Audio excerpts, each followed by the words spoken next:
உம்முடைய வார்த்தைகளுக்கு விட்டு கொடுக்கத்தக்கதாய், ஆலோசனைகளுக்கு விட்டு கொடுக்க கர்த்தர் இந்த நாளும் எங்கள் ஒவ்வொருவரையும் இன்னும் எங்களை ஆயத்தப்படுத்துங்க. இன்றைய நாளும் வேதத்தை ஆண்டவரை ஆராய்ந்து பார்த்து கற்றுக் கொடுக்கும்படியா வந்திருக்கிற அடியேனையும் சிலுவை நிழலிலே மறைத்துக் கொள்ளும்படியாக ஜெபிக்கிறேன் அப்பா. இதை பார்த்து கொண்டிருக்கிற ஒவ்வொரு பிள்ளைகளோடும், இந்த இடத்திலே நிற்கிற எங்கள் ஒவ்வொருவரோடும் இன்றைய நாளும் உம்முடைய வார்த்தைகள் மூலம் எங்களை இன்னும் உயிர்ப்பித்து உம்முடைய உயர்வுக்குள்ளாய் நடத்த போறக்காய் நன்றி செலுத்தி இயேசுவின் நாமத்தில் ஜெபிக்கிறோம் நல்ல பிதாவே.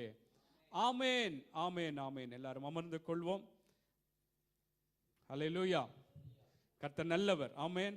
அவருடைய கிருபை என்றும் உள்ளதா இருக்கிறபடினாலே இந்த மாலை வேளையிலும் கூட தேவனுடைய பிள்ளைகளாக நாங்கள் எங்களுடைய சபையிலே கொடுக்கப்பட்ட இந்த வருடத்தின் வாக்குத்தத்தத்தின் பிரகாரமான வார்த்தை அல்லது ஒரு ஆண்டு என்று சொல்லி, தயவின் ஆண்டு என்று சொல்லி பிரகடனப்படுத்தப்பட்ட அந்த வார்த்தைக்கு இணங்க நாங்கள் வேத படிப்பிலும் தயவினால் வருகிற உயர்வை குறித்து நாங்கள் ஒவ்வொரு வேத படிப்பிலும் கூட பல கோணங்களிலே பல விதங்களிலே தேவனுடைய ஆலோசனைகளை நாங்கள் படித்து வருகிறோம். ஆமேன்.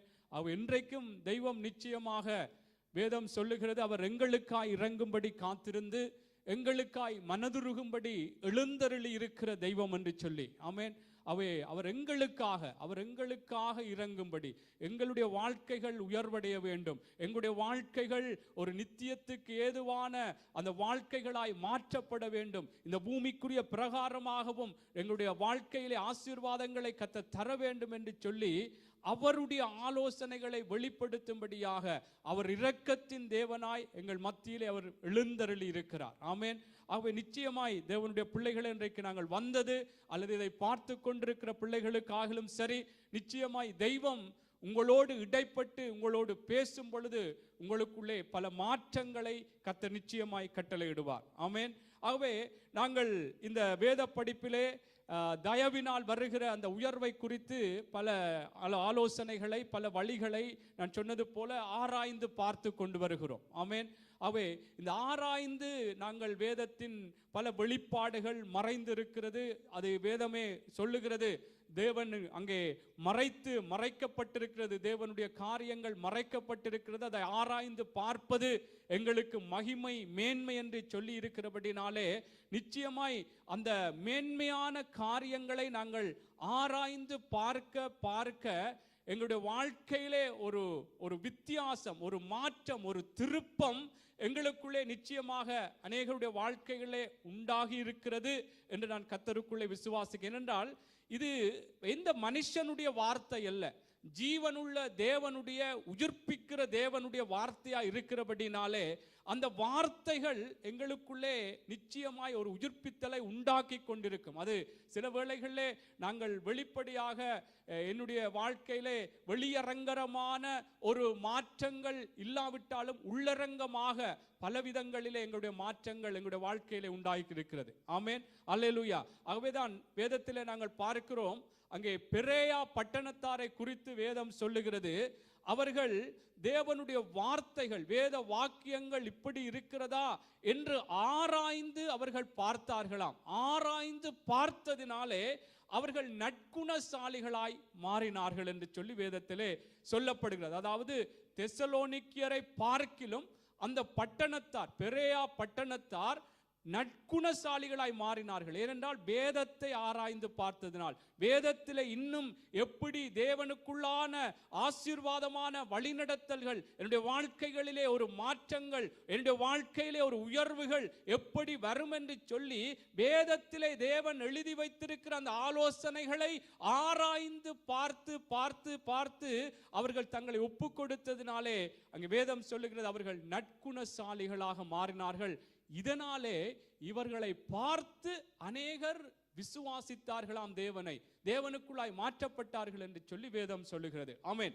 அவை நிச்சயமாய் தேவனுடைய பிள்ளைகளே, நாங்கள் இந்த ஆண்டிலே, இந்த தயவின் ஆண்டிலே எங்களுக்கு வருகிற இந்த உயர்வினாலே அநேகருக்குள்ளாக ஒரு மாற்றங்கள் அல்லது அநேகர் தேவனை நோக்கி பார்ப்பதற்கு ஏதுவாக நிச்சயமாய் கர்த்தர் செய்து கொண்டிருக்கிறார்.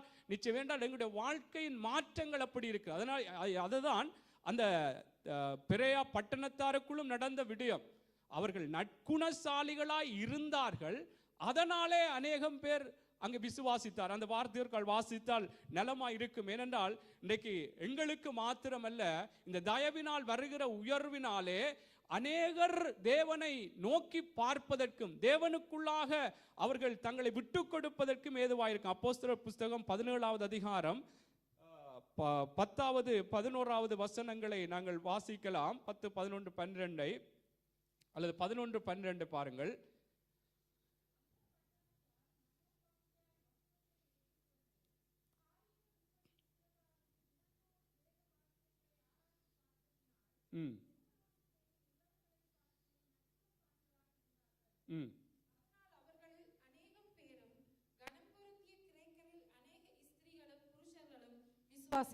ஆமென். அதனால் எதனால் இவர்கள் நற்குணசாலிகளாய் இருந்தார்கள். இதனாலே அவர்களுடைய அந்த வாழ்க்கையில் ஏற்பட்ட அந்த மாற்றங்களை பார்த்து அவர்களில் அநேகம் பேரும் கனம் பொருந்திய கிரேக்கரில் அநேக ஸ்திரீகளும் புருஷர்களும் விசுவாசித்தார்கள். ஆமென். கர்த்தர் நிச்சயமாய் எங்கள் மூலமாக கூட கர்த்தருடைய அவருடைய வழிநடத்தல்களை அவரை நோக்கி பார்ப்பதற்கு ஏதுவாக கர்த்தர் மாற்றங்களை உண்டு பண்ணுவார். ஆகவே நாங்கள் வந்திருக்கிறது, சொல்லுவார்கள் ஒரு கல்லிலே 2 மாங்காய் என்று சொல்லி, அப்படியாக எங்களுக்கும் ஆசீர்வாதம் மற்றவர்களுக்கும் ஒரு ஆசீர்வாதமாக மாறுவதற்கு ஏதுவாக கர்த்தர் அப்படியான வல்லமையான கிரியைகளை என்னுடைய வாழ்க்கையிலும் உங்களுடைய வாழ்க்கையிலும் செய்வார். ஆமென். அவே நாங்கள் இன்றைக்கும் கர்த்தர் பேசுகிற ஆலோசனைகளுக்கு எங்களை நாங்கள் விட்டு கொடுப்பதற்கு ஆயத்தமாக இருக்க வேண்டும். அந்த ஒரு எண்ணத்தோடு அந்த ஒரு சிந்தையோடு நாங்கள் இருந்தால்தான் இன்றைக்கும் எங்களுக்கு மாற்றங்கள் எங்களுக்குள்ளே வரும். மற்றவர்களுக்குள்ளும் எங்களுடைய மாற்றங்கள் மூலமாக பல தேவனை நோக்கி பார்ப்பதற்கு ஏதுவாக இருக்கும். ஆகவே அங்கே வேதத்திலே சொல்லப்படுகிறது, லாபான் இப்படியாக சொல்லுகிறார்.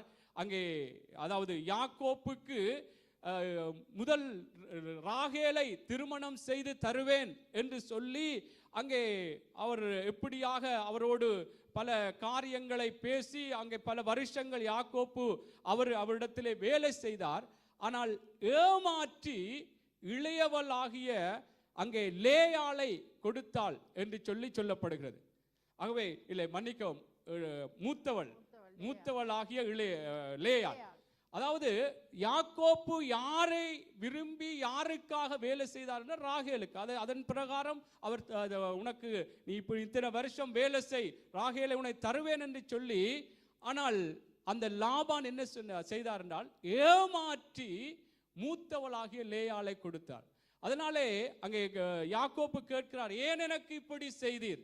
நீர் சொன்னதன்படிதானே நான் வேலை செய்தேன், நீர் சொன்னதன்படிதானே நான் சரியாக எல்லா காரியங்களையும் செய்தேன், நீர் ராகேலைத்தான் எனக்கு தர வேண்டும் என்று சொல்லி அப்படி கேட்ட பொழுது அவர் சொல்லுகிறார், மூத்தவள் இருக்கையில் இளையவளை கொடுப்பது இவ்விடத்து வழக்கம் அல்ல. ஆமென். ஆகவே பாருங்கள், அவன் ஏமாற்றி விட்டே ஒரு ஆலோசனையை சொல்லுகிறார். இந்த இடத்தினுடைய ஒரு வழக்கம் இருக்கிறது, இந்த இடத்தினுடைய சில ஒழுங்கு இருக்கிறது. இப்படி மூத்தவள் இருக்கும் பொழுது இளையவளை நாங்கள் திருமணம் செய்து கொடுப்பதில்லை என்று அப்படியாக அவன் ஏமாற்றி மீண்டும் அங்கே சில வருஷங்கள் வேலை செய்ய வேண்டும் என்று சொல்லி ராகேலை கொடுத்தார் என்று பார்க்கிறோம். நான் என்ன இதற்குள்ளே சொல்லுகின்றால், இப்படித்தான் தேவனுடைய பிள்ளைகள் நாங்கள் எப்பொழுதும் நாங்கள் எந்த விடயத்திலும் கர்த்தருக்குள்ளாக நாங்கள் எங்களை ஒப்பு கொடுப்பதுதான். கர்த்தருக்குள்ளான ஒழுங்கு என்ன, கர்த்தருக்குள்ளான அவருடைய ஆலோசனைகள் என்ன, அதுதான் அவருடைய ஆசீர்வாதத்துக்குரிய ஒரு வழக்கமாக இருக்கிறது. ஆமென். நாங்கள் எந்த விதத்திலும் உலக பிரகாரமாக நாங்கள் உலகத்தின் வழிகளில் பிரகாரம் நான் நடந்துவிட்டு நான் கர்த்தருக்குள்ளான ஒரு ஆசீர்வாதத்தை பெற்றுக்கொள்ளலாம் அல்லது கர்த்தருக்குள்ளாக நான் உயர்வடையலாம், தயவினால் என்னை உயர்த்தப்படும் என்று சொல்லி உலகத்தின் அந்த போக்கோடு அல்லது உலக பார்வையோடு அல்லது உலக பிரகாரமான சிந்தையோடு நான் இருப்பேன் அறிந்தால் அதிலே எனக்கு ஒரு உயர்வு வராது. ஆகவே இந்த இடத்தின் அந்த தேவனுக்குள்ளான ஒரு ஒழுக்கம் அல்லது ஒரு வழக்கம், அதைத்தான் நாங்கள் வேதத்திலே பார்த்து வருகிறோம். முதலாவது தேவனுடைய ராஜ்யம், முதலாவது தேவனுடைய ராஜ்யத்தையும் நீதியையும் தேடும் பொழுது சகலதும் உங்களுக்கு கூட கொடுக்கப்படும். அல்லேலூயா. ஆகவே தேவ பிள்ளைகளை, இந்த நாட்களிலும் கூட நாட்கள் பொல்லாதவைகளாக இருக்கிறபடினாலே நாங்கள் கேட்கிற ஆலோசனைகள், தேவன் ஏன் இவ்வளவு காரியங்களை எல்லாம் எனக்கும் உங்களுக்கும் சொல்லுகிறார் என்றால் அவருக்குள்ளாக எங்களை நாங்கள் ஒப்பு கொடுக்க வேண்டும். கர்த்தருடைய ஆலோசனைகள், கர்த்தருடைய வழிநடத்தல்கள் என்னவோ அதுதான் என்னுடைய வாழ்க்கையிலே மிகவும் முக்கியமாக இருக்கிறது, அதுக்குத்தான் என்னுடைய முதன்மை என்று சொல்லி எங்களை ஒப்பு கொடுக்கும் பொழுது நிச்சயமாய் கர்த்தர் எங்களை அவர் விட்டு விலகுவதும் இல்லை, எங்களை கைவிடுவதும் இல்லை. ஆமென். நிச்சயமா எங்களை வாளாக்காமல் அவர் தலையாக்குவார். ஆமென். அவருடைய வாக்குத்தத்தங்கள் எல்லாம் இப்படியான ஒரு ஆலோசனைகளுக்கு எங்களை விட்டு கொடுக்கும் பொழுது கர்த்தருடைய வார்த்தைகள், ஆலோசனைகள் நிச்சயமா எங்களை உயர்வுக்கு நேராய் நடத்தும். அதனாலே நாங்கள் நாட்கள் பிறகு பார்ப்போம் அல்லது பார்ப்போம், கொஞ்ச காலம் இப்பொழுதுதானே வயசு, கொஞ்சம் வயசு, சின்ன வயசு, கொஞ்சம் உலக பிரகாரமாக அப்படி போய் இப்படி போய் அனுபவித்து வரலாம் என்று சொல்லி இப்படியெல்லாம் நாட்களை நாங்கள் போக்கடிக்காமல், நாட்கள் பொல்லாதவைகளாய் இருக்கிறது, நாளைக்கு இருப்போமா அல்லது அடுத்த மணித்தியாலம் இருப்போமா என்பது இன்றைய காலகட்டத்திலே நாங்கள் பார்க்கும் பொழுது எல்லாமே எப்படி என்று சொல்லித்தான் ஒரு கேள்விக்குறியோடு வாழ்க்கையின் நிலைமைகளை நாங்கள் ஓட வேண்டியதாக இருக்கு. இப்படியான ஒரு பொல்லாத நாட்களில் வாழ்ந்து கொண்டிருக்கிறவனால் கர்த்தர் சொல்லுகிற ஆலோசனைகளுக்கு எங்களை நாங்கள் விட்டு கொடுக்க வேண்டும். ஆமென். ஆகவே தேவனுடைய பிள்ளைகளை, நாங்கள் இந்த தயவினால் வருகிற உயர்விலே நாங்கள் பல காரியங்களை நாங்கள் படித்து வருகிறோம். ஆமென். பல விடயங்களை நாங்கள் இதுவரைக்கும் இன்றைக்கு 5வது மாதத்தின் நடுப்பகுதிக்குள்ளே நாங்கள் வந்திருக்கிறோம். அவை பல விடயங்களை நாங்கள் கற்றிருக்கிறோம். பல விடயங்களிலே எங்களுக்குள்ளும், எனக்குள்ளும் சரி, உங்களுக்குள்ளும் சரி, பல மாற்றங்கள், மனம் திரும்புதல்கள், மனம் புதிதாக்குதல்கள் எங்களுக்குள்ளும் உண்டாகி மறுரூபத்துக்கு நேராய் நடத்தப்பட்டிருக்கிறோம். ஆமென். நிச்சயமாக உங்களிடம் கேட்டால் எல்லாமே சொல்லுவீர்கள், என்னென்னத்தை கற்றுக்கொண்டேன் என்று சொல்லி எல்லாம் ஞாபகத்திலே இருக்கும் என்று நான் நம்புகிறேன். சரி, நான் உங்களிடம் கேட்கவில்லை, நானே சொல்லுகிறேன். நாங்கள் முதலாவது நான் என்று சொல்லுகிறதை நாங்கள் விட்டு தேவனை சார்ந்து, தேவனே எங்களுக்கு எப்பொழுதும் அவர்தான் எங்களுடைய முதன்மையாக, மேன்மையாக, அவரையே முன்னிலைப்படுத்தி நாங்கள் பேச வேண்டும், சிந்திக்க வேண்டும், செயல்பட வேண்டும் என்று சொல்லி நாங்கள் பார்த்தோம். தாழ்மையை குறித்து பார்த்தோம், கீழ்ப்படிவை குறித்து பார்த்தோம். அதே நேரம் பொறாமை உடையவர்களாய் நாங்கள் இருக்கக்கூடாது என்பதை பார்த்தோம். அதே நேரம் நாங்கள் சென்ற 2 கிழமைகளாக நாங்கள் ஒரு வெளியரங்கமாக எங்களை வெளிப்படுத்த வேண்டும், ஒப்பு கொடுக்க வேண்டும் என்று சொல்லி நாங்கள் பார்த்தோம். இப்படியாக தேவனுடைய பிள்ளைகளே, இப்படியான இந்த ஆலோசனைகள் எல்லாம் ஒரு உயர்வுக்குள்ளாகத்தான் எங்களை நடத்தி சென்றிருக்கிறது.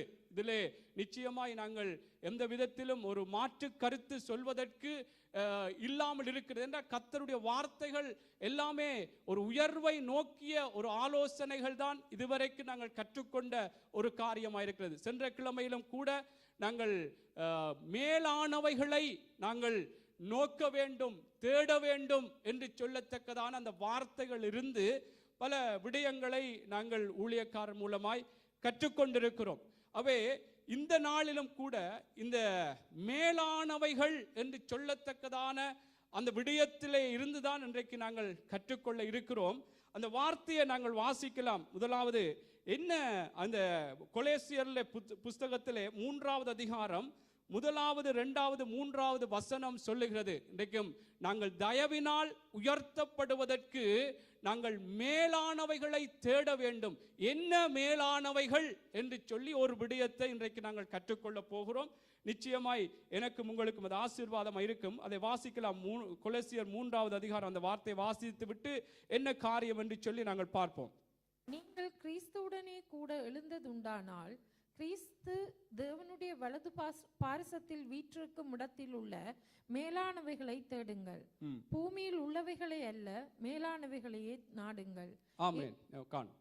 அங்கே சொல்லப்படுகிறது, கிறிஸ்து, நீங்கள் கிறிஸ்துவுடன் கூட எழுந்ததுண்டானால் கிறிஸ்து தேவனுடைய வலது பாரிசத்தில் வீற்றிருக்கும் இடத்தில் உள்ள மேலானவைகளை தேடுங்கள், பூமியில் உள்ளவைகளை அல்ல மேலானவைகளையே நாடுங்கள் என்று சொல்லி இங்கே அப்போஸ்தலனாகிய பவுல் இங்கே சொல்லுகிறதை நாங்கள் பார்க்கிறோம். இங்கே பூமியில் உள்ளவைகளை அல்ல மேலானவைகள். அது என்ன மேலானவைகள் என்று சொல்லி 1வது வசனத்திலே சொல்லுகிறார், கிறிஸ்து தேவனுடைய வலது பாரிசத்தில் வீற்றிருக்கும் இடத்தில் உள்ள மேலான, கிறிஸ்து தேவனுடைய வலது பாரிசத்தில் வீற்றிருக்கிற அங்கே இடத்தில் உள்ள மேலானவைகளை தேட வேண்டும். அவை அந்த மேலானவைகள், அந்த வலது பார்சத்தில் கிறிஸ்து தேவனுடைய வலது பார்சத்தில் வீற்றிருக்கும் இடத்தில் உள்ள மேலானவைகள் என்ன என்று சொன்னால் தேவனுடைய நீதி. ஆமென். தேவனுடைய நீதியை நாங்கள் தேடுகிறவர்களாய் இருக்க வேண்டும். தேவனுடைய பிள்ளைகள் இன்றைக்கு நாங்கள் மேலானவைகள், பூமிக்குரியவைகளை அல்ல. அப்படி என்று சொன்னால் பூமிக்குரிய பிரகாரமாகவும் ஒரு விடயம் இருக்கிறது. மேலான விடயம் தேவனுடைய நீதி. அப்ப பூமிக்குரிய ஒரு இன்னொரு காரியத்தை பார்ப்போம் என்றால் அது தேவநீதி, இது சுயநீதி. சுயநீதி உடையவர்களாக நானும் நீங்களும் இருப்போம் என்று சொன்னால் தேவனுடைய தயவினால் வருகிற அந்த உயர்வை நானும் நீங்களும் கண்டுகொள்ள முடியாது. ஏனென்றால் ஆண்டவர் சொன்னார், மேலானவைகளை தேடுங்கள். மேலானவைகள், தேவனுடைய ராஜ்யம், அவருடைய அந்த ராஜ்யத்தில் இருக்கிற அந்த கிறிஸ்து தேவனுடைய வலது பார்சத்தில் வீற்றிருக்கும் இடத்தில் உள்ள அந்த மேலானது என்னென்று சொன்னால் ஒன்று தேவனுடைய நீதி.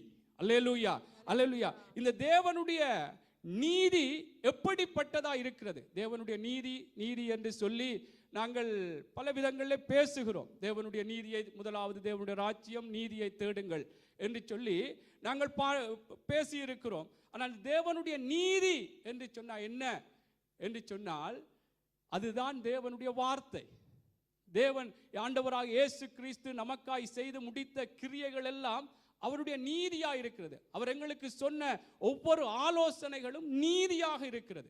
அந்த தேவனுடைய நீதியை நானும் நீங்களும் எப்பொழுதுமே தேடுகிறவர்களாக, அந்த வார்த்தைகளுக்கென்று ஒரு வாஞ்சை உள்ளவர்களாய், தாகம் உள்ளவர்களாய், அது தேவனுடைய நீதி. நான் வேறு பிரிக்கப்பட்டவன், தேவனுக்குள்ளாக நான் அவருடைய பிள்ளையாய் மாற்றப்பட்டவன், நான் பூமிக்குரியவைகளை தேடுகிறவனாக அல்ல, தேவனுக்குரிய மேலான அந்த வழிநடத்தல் என்ன, மேலானது என்ன என்றுதான் நானும் நீங்களும் தேட வேண்டும். ஆமென். அவை தேவ பிள்ளைகளே, இந்த பூமியில கூட இருக்கிற சில மக்கள் சொல்லுவார்கள், சில இடங்களிலே நீதி இல்லை, ஒரு உண்மை இல்லை, நேர்மை இல்லை என்று சொல்லி அங்கே சமூகத்திலோ அல்லது தேசத்திலோ சில நீதியான காரியங்கள் இல்லாமல் போகும் பொழுது அங்கே பேசுகிறதை கூட நாங்கள் பார்க்கிறோம். ஆனால் தேவனுடைய பிள்ளைகளுக்கு இருக்க வேண்டிய நீதி என்ன, தேவனுடைய பிள்ளைகள் தேட வேண்டிய நீதி என்னவென்று சொன்னால் தேவனுடைய நீதி, அதுதான் அவருடைய வார்த்தையாக இருக்கிறது. ஆமென். சரி, இதற்கு ஆதாரமாக சில வசனங்களை நான் சொல்ல விரும்புகிறேன். இன்றைக்கு நாங்கள் இந்த வேத படிப்பிலே சுயநீதி, தேவநீதி, இந்த ரெண்டு விடயங்களை குறித்து நாங்கள் பார்க்க இருக்கிறோம். தேவனுடைய நீதி எப்படியாய் எங்களை ஆசீர்வாதத்துக்கு நேராய், அவருக்குள்ளான ஒரு உயர்வுக்கு நேராய் நடத்தும். சுயநீதி எப்படி எங்களுடைய வாழ்க்கைகளிலே ஒரு வேதனையான, ஒரு கீழான நிலைக்குள்ளே எங்களை நடத்தி செல்லும் என்பதை நாங்கள் பார்க்க இருக்கிறோம். நிச்சயமாக இந்த வார்த்தைகள் என்னையும் சரி உங்களையும் சரி எந்த இடங்களிலெல்லாம் மனம் திரும்புதல்கள், மறுரூபங்கள் எங்களுக்குள்ளாக உண்டாக வேண்டுமோ அதற்கு எங்களை விட்டு கொடுப்போம். இதை தவிர தேவனுக்குள்ளாய் எங்களை உயர்த்துவதற்கான ஆலோசனை வேறு காரியம் இல்லை. அவர் எங்களை உயர்த்த வேண்டும் என்றால் இதுதான் அவருடைய ஆலோசனை இருக்கிறது. அதற்கு எங்களை விட்டு கொடுக்க வேண்டியவர்களாக இருக்கிறோம். ஆமென். சரி, நாங்கள் வாசிப்போம். சங்கீத புஸ்தகம் 119வது அதிகாரம் 172வது வசனம். சில வசனங்களை நான் தேவனுடைய நீதி அல்லது தேவனுடைய நீதி மேலானது, அந்த கிறிஸ்து தேவனுடைய வலது பார்சத்தில் வீற்றிருக்கும் இடத்தில் உள்ள மேலானது தேவனுடைய நீதி என்று சொல்லி நான் சொல்லி இருந்தேன். இந்த தேவனுடைய நீதி என்று சொன்னால் தேவனுடைய வார்த்தையாக இருக்கிறது. அந்த வார்த்தை எப்படி தேவ நீதி என்று சொல்லப்படுவதற்கான சில வார்த்தைகளை நாங்கள் வாசிப்போம். சங்கீதம் 119 172. உமது கற்பனைகள் எல்லாம் நீதி உள்ளவைகள், ஆதலால் என் நாவு உம்முடைய வசனத்தை விவரித்து சொல்லும். உமது கற்பனைகள் எல்லாம் நீதி உள்ளவைகள், ஆதலால் என் நாவு உம்முடைய வசனத்தை விவரித்து சொல்லும். ஆமென். அவருடைய வார்த்தை, அவருடைய கற்பனைகள், அவருடைய வசனங்கள் எல்லாம் நீதி உள்ளவைகள். அப்ப அதுதான் தேவனுடைய ஒரு நீதியாக இருக்கிறது. அவருடைய வார்த்தை என்ன, அதுதான் நான் தேவனுடைய நீதியாக நான் என்னை விட்டு கொடுத்து ஒப்பு கொடுத்து நடக்கிறேன் என்று சொன்னால் அது தேவனுடைய நீதி. நான் தேவனுடைய நீதியை நிறைவேற்றுகிறேன், அந்த தேவனுடைய நீதிக்கு என்னை ஒப்புக் கொடுக்கிறேன் என்பதுதான் அதனுடைய ஒரு விளக்கமாக இருக்கிறது. இப்போ பாருங்க, இன்னும் சில வார்த்தைகளை வாசிப்போம். எபிரேயர் புஸ்தகம் 5வது அதிகாரம் 13வது வசனம். எபிரேயர் 5 நீங்கள் எழுதி வைத்து, தேவனுடைய நீதி அது மேலானது ஆக இருக்கிறது. தேவனுடைய நீதி என்றால் தேவனுடைய வார்த்தையை ஒப்பிடப்படுகிறது. நாங்கள் வாசிப்போம் எபிரேயர் 5:13. பாலுண்கிறவன் குழந்தையாய் இருக்கிறபடியினாலே நீதியின் வசனத்தில் பழக்கம் இல்லாதவனாய் இருக்கிறான். பாருங்கள், பால் உண்கிறவன் குழந்தையாய் இருக்கிறபடினால் நீதியின் வசனத்தில் பழக்கம் இல்லாத, அதாவது நீதியின் வசனம் அதுதான் தேவனுடைய வார்த்தை. ஆமென். அதுக்குத்தான் நான் இந்த வார்த்தைகளை உங்களுக்கு சொல்லுகிறேன். தேவனுடைய நீதியை நாங்கள் தேட வேண்டும். அதுதான் தேவனுடைய வார்த்தை. அந்த தேவனுடைய நீதியை தேடுகிறது என்று சொன்னால், அதற்கு நாங்கள் தேடி இந்த வார்த்தை இப்படித்தான் இருக்கிறது, இதுதான் தேவனுடைய நீதி, இதுதான் தேவனுக்குள்ளாய் மேலான காரியம் என்று சொல்லி இருக்கிறபடினால் நாங்கள் தேடி அதற்கு எங்களை ஒப்பு கொடுக்க வேண்டும். ஆமென். இதை நாங்கள் என்ன தேவனுடைய நீதி என்று சொன்னால் என்ன எங்களுக்கு விளங்கவில்லை. வசனம் வேற, வார்த்தை வேற, கற்பனைகள் வேற, இப்படியாக நாங்கள் பிரித்து யோசித்து பார்க்க தேவையில்லை. ஆதாரமாக கர்த்தருடைய வார்த்தைகள் இப்படி சொல்லப்படுகிறபடினால் தேவனுடைய நீதியாகி அவருடைய வசனத்தை நாங்கள் தேடும் பொழுது, அதற்கு விட்டு கொடுக்கும் பொழுது நாங்கள் அந்த மேலானவைகளை தேடுகிறவர்களாக இருக்கிறோம். வாசிப்போம் சங்கீத புஸ்தகம் 97:2. சங்கீத புஸ்தகம் 97:2. நான் சில வார்த்தைகள் அந்த தேவனுடைய நீதிக்குரிய விளக்கத்துக்காக இந்த வார்த்தைகளை நான் சொல்லுகிறேன். 97:2. மேகமும் மந்தாரமும் அவரை சூழ்ந்திருக்கிறது, நீதியும் நியாயமும் அவருடைய சிங்காசனத்தின் ஆதாரம். ஆமென். மேகமும் மந்தாரமும் அவரை சூழ்ந்திருக்கிறது, நீதியும் நியாயமும் அவருடைய சிங்காசனத்தின் ஆதாரம். ஆமென். அவருடைய ராஜ்யத்தின், அதான் கிறிஸ்து தேவனுடைய வலது பார்சத்தில் வீற்றிருக்கும் இடத்தில் உள்ள அந்த மேலானவைகள் அவருடைய, அதாவது தேவ நீதி, அதுதான் அவருடைய வார்த்தையா இருக்கிறது. ஆமென். இதுதான் சொல்லப்படுகிறது, அவரை சூழ்ந்திருக்கிறது நீதியும் அவருடைய வார்த்தையும் நியாயமும் அவருடைய சிங்காசனத்தின் ஆதாரம். அல்லேலூயா, அல்லேலூயா. ஆகவே நாங்கள் தேவனுக்குள்ளாக, தேவனுடைய பிள்ளைகளே, நாங்கள் மேலானவைகளை தேவனுடைய நீதியாக இருக்கிறபடினாலே அந்த நீதியை தேடவும், அதுதான் தேவனுடைய வார்த்தை. இன்னொரு வார்த்தை வாசிக்கலாம். சங்கீத புஸ்தகம் 119 123 வாசிக்கலாம். 119 123. சங்கீத புஸ்தகம் 119 123. உமது ரட்சிப்புக்கும் உமது நீதியின் வார்த்தைக்கும் காத்திருக்கிறதினால் என் கண்கள் பூத்து போகிறது. ஆமென். இங்கே பாருங்கள், உமது ரட்சிப்புக்கும் உமது நீதியின் வார்த்தைக்கும் காத்திருக்கிறதுனால் என் கண்கள் பூத்து போகிறது. ஆமென்.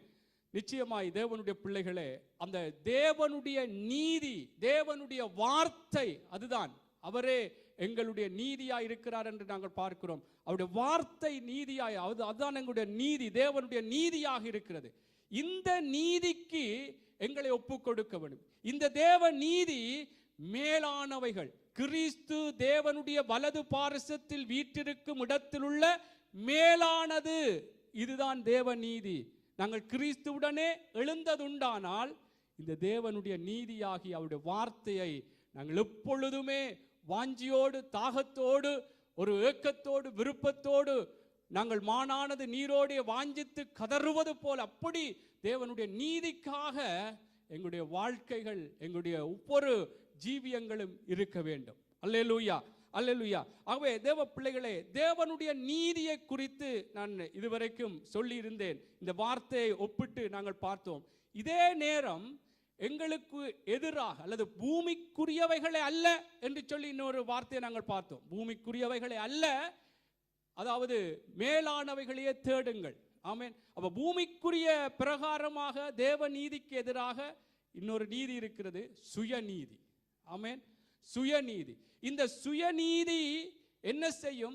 தேவ நீதியை நிறைவேற்ற முடியாதபடி, தேவ நீதிக்கு எங்களை ஒப்புக்கொடுக்க விடாதபடிக்கு இந்த சுயநீதி எங்களுக்குள்ளாக இருந்து கிரியை செய்யும். இது ரெண்டும் நாங்கள் சேர்த்து பார்த்தால்தான் இதில் இருந்த ஒரு விடுதலைக்குள்ளாக நாங்கள் வர முடியும். ஆமென்.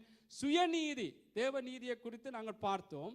தேவனுக்குள்ளாக அவருடைய பார்வையின் பிரகாரம் அவருடைய வார்த்தை அவங்களுடைய நீதியாக இருக்கிறது. சுயநீதி என்று சொன்னால் நாங்கள் கேட்டால் எல்லாரும் ஒவ்வொரு வரவிலக்கணம் ஒரு விளக்கத்தை சொல்லுவோம். அதாவது நமக்கு நாமே நம்முடைய பார்வையிலே ஒரு முடிவெடுத்து பேசுகிற அல்லது சிந்திக்கிற செயற்படுகிற ஒரு விடயம்தான் சுயநீதி. நமக்கு நாமே அங்கே நாங்கள் இது இப்படியான ஒரு முடிவெடுத்து இல்லை இது இப்படித்தான். ஆனால் தேவனுடைய நீதி, தேவனுடைய வார்த்தை, இப்போ வார்த்தை ஒன்று சொல்லும், தேவனுடைய வார்த்தை இப்படி நான் வாழ வேண்டும், இப்படியாகத்தான் நீ எனக்கு ஒப்பு கொடுக்க வேண்டும் என்று சொன்னால் அங்கே சுயநீதி எனக்குள்ள இருந்து எப்படி கிரியை செய்யும்? இல்லை, இதெல்லாம் சரி வராது, இப்படித்தான் வாழ வேண்டும் என்று சொல்லி எனக்குள்ளாக நமக்கு நாமே ஒரு முடிவெடுத்து நாங்கள் தேவனுடைய நீதிக்கு விரோதமாக அல்லது மற்றவர்கள் என்ன சொன்னாலும் நமக்குள்ளாக நமக்கென்று சொல்லி ஒரு முடிவெடுத்து நாங்கள் பேசுகிறோமே அல்லது சிந்தனை செய்கிறோமே அல்லது ஒரு செயற்படுகிறோமே, இது சுயநீதி. தேவனுடைய பிள்ளைகளே, நாங்கள் இந்த சுயநீதியிலே நாங்கள் எவ்வளவுத்திற்கு நாங்கள் ஒரு இழிவுண்டவர்களாக இருக்கிறோம். எங்களுடைய நாளாந்த வாழ்க்கையில கூட தேவனுக்குள்ளாக நாங்கள் தேவனுடைய நீதியாகிய வார்த்தையோடு நாங்கள் ஒப்பிட்டு பார்க்கும் பொழுது நான் எப்படி தேவனுடைய நீதிக்கு தேவனுடைய வார்த்தைக்கு என்னை நான் ஒப்பு கொடுத்திருக்கிறேனா அல்லது எனக்குள்ளே அந்த வார்த்தைக்கு விரோதமாய் நமக்கு நாமே ஒரு முடிவெடுத்து பேசி சிந்தித்து செயற்பட்டிருக்கிறோம்? அது அங்கே சுயநீதியாக இருக்கிறது. ஆமேன். ஆகவே தேவ பிள்ளைகளே, இந்த நாட்களிலும் நான் இதற்கு சில வார்த்தைகளை சொல்லுகிறேன்.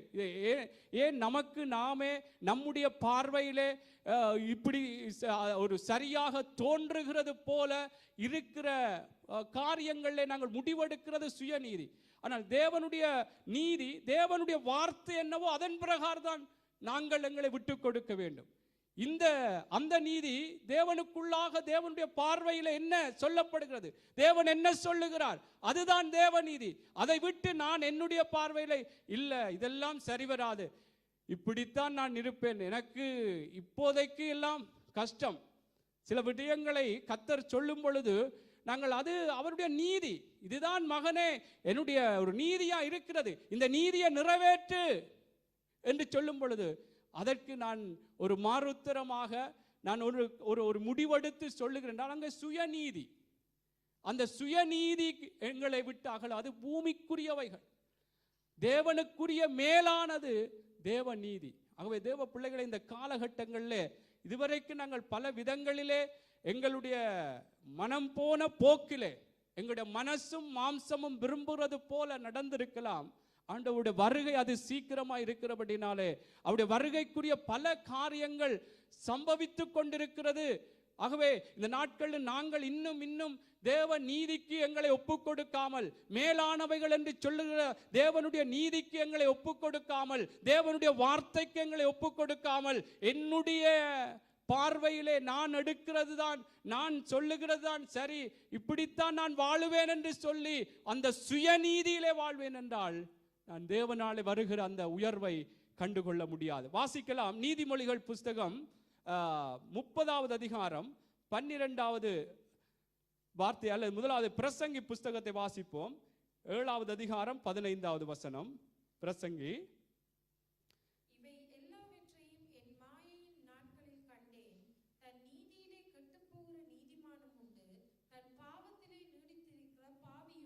ஆமென். இங்கே பாருங்கள், இதிலே இவை எல்லாவற்றையும் என் மாயை நாட்களிலே கண்டேன், தன் நீதியிலே, அதுதான் சுயநீதி, தன்னீதி, தேவனுடைய நீதி அல்ல, தன்னீதி, சுயநீதி. நான் இப்படித்தான் இருப்பேன், கர்த்தருடைய நீதி இருக்கும், நீதியின் வார்த்தை, நீதியின் வசனம், சில ஆலோசனைகள் இருக்கும். ஆனால் அதன்படி இல்லை, எனக்கு என்ன பிரியமோ, எனக்கு என்ன விருப்பமோ, நான் இப்படித்தான் நடப்பேன், இப்படித்தான் பேசுவேன். இதுதான் எங்களுக்கென்று நாங்களே எடுத்து கொண்டிருக்கிற ஒரு முடிவின் அடிப்படையில் வருகிற ஒரு சுயநீதி. இந்த சுயநீதியிலே கெட்டு போகிற நீதிமான் தேவனுடைய பிள்ளைகளையும் குறித்து இங்கே சொல்லப்படுகிறது.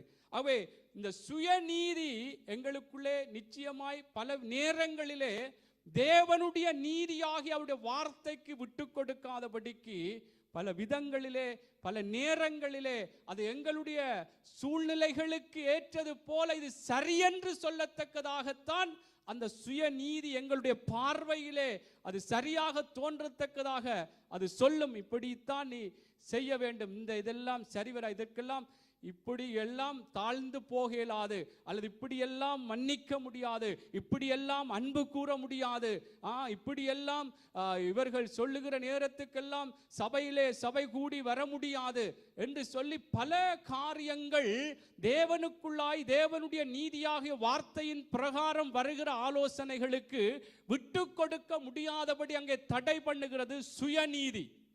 இந்த சுயநீதியை நாங்கள் விட்டுவிட வேண்டும் தேவனுடைய பிள்ளைகளை. எனக்கும் சேர்த்துத்தான் நான் சொல்லுகிறேன். நாங்கள் படித்து வருகிறோம், மேலானவர் கிறிஸ்துவுடனே எழுந்ததுண்டானால் நாங்கள் கிறிஸ்துவுடனே எழுந்திருக்கிறோம், கிறிஸ்துவுக்குள்ளாய் நாங்கள் தேவனுடைய பிள்ளைகளாய் மாற்றப்பட்டிருக்கிறோம், உயிர்ப்பிக்கப்பட்டிருக்கிறோம். உயிர்ப்பிக்கப்பட்ட நாங்கள் மீண்டும் மீண்டும் நாங்கள் பூமிக்குரியவைகளை கீழானவைகளையே நாங்கள் நோக்கி கொண்டிருக்காமல் மேலானவைகளை நோக்கி மேலானவைகளை நாடி நானும் நீங்களும் ஓட வேண்டும். ஆமென், அல்லேலூயா. பாருங்கள், நீதிமொழிகள் 30:12 வாசிக்கலாம். நீதிமொழிகள் 30:12.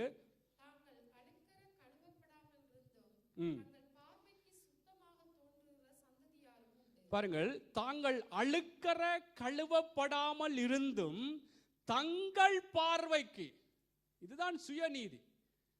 எனக்குள்ளே இருக்குது பாவமான காரியம், அல்லது எனக்குள்ளே பல பிழைகள், பல தவறுகள், பல விதமான இடரல் அடையத்தக்கதான பல காரியங்கள் எனக்குள்ளே இருக்கிறது. ஆனால் இல்லை, நான் சரி, நான் பிழை இல்லை என்று சொல்லத்தக்கதாக எங்களுடைய பார்வையிலே நான் என்னை சரிப்படுத்தி என்னுடைய பார்வையிலே நான் செய்கிறது சரிதான், நான் நடக்கிறது சரிதான்.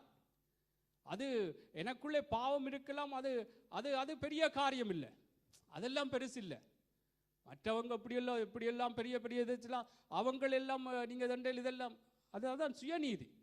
இப்போ எங்களுக்குள்ளாக பலவிதமான காரியங்கள், அருவருப்பான காரியங்கள் இருந்தாலும் அதை சரிப்படுத்தி கொண்டு, இல்லை அது நான் சரி என்று சொல்லி நியாயப்படுத்தி கொண்டு நாங்கள் நடக்கிறோமே, அது சுயநீதி.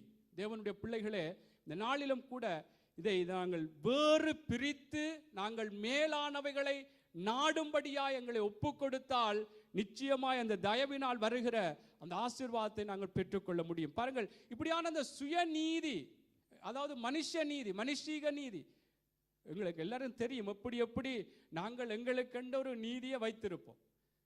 தேவனுடைய நீதியை வைத்து நாங்கள் பார்க்கும் பொழுது எப்படி நாங்கள் சுயநீதியிலே செயற்படுகிறோம், நானும் சரி நீங்களும் சரி.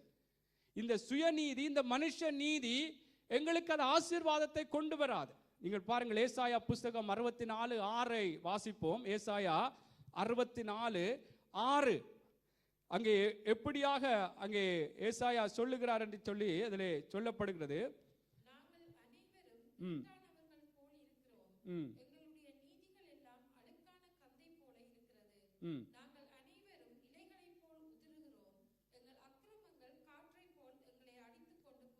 ஆமென். பாருங்கள், நாங்கள் அனைவரும் தீட்டானவர்கள் போல் இருக்கிறோம், எங்களுடைய நீதிகள் எல்லாம் அழுக்கான கந்தை.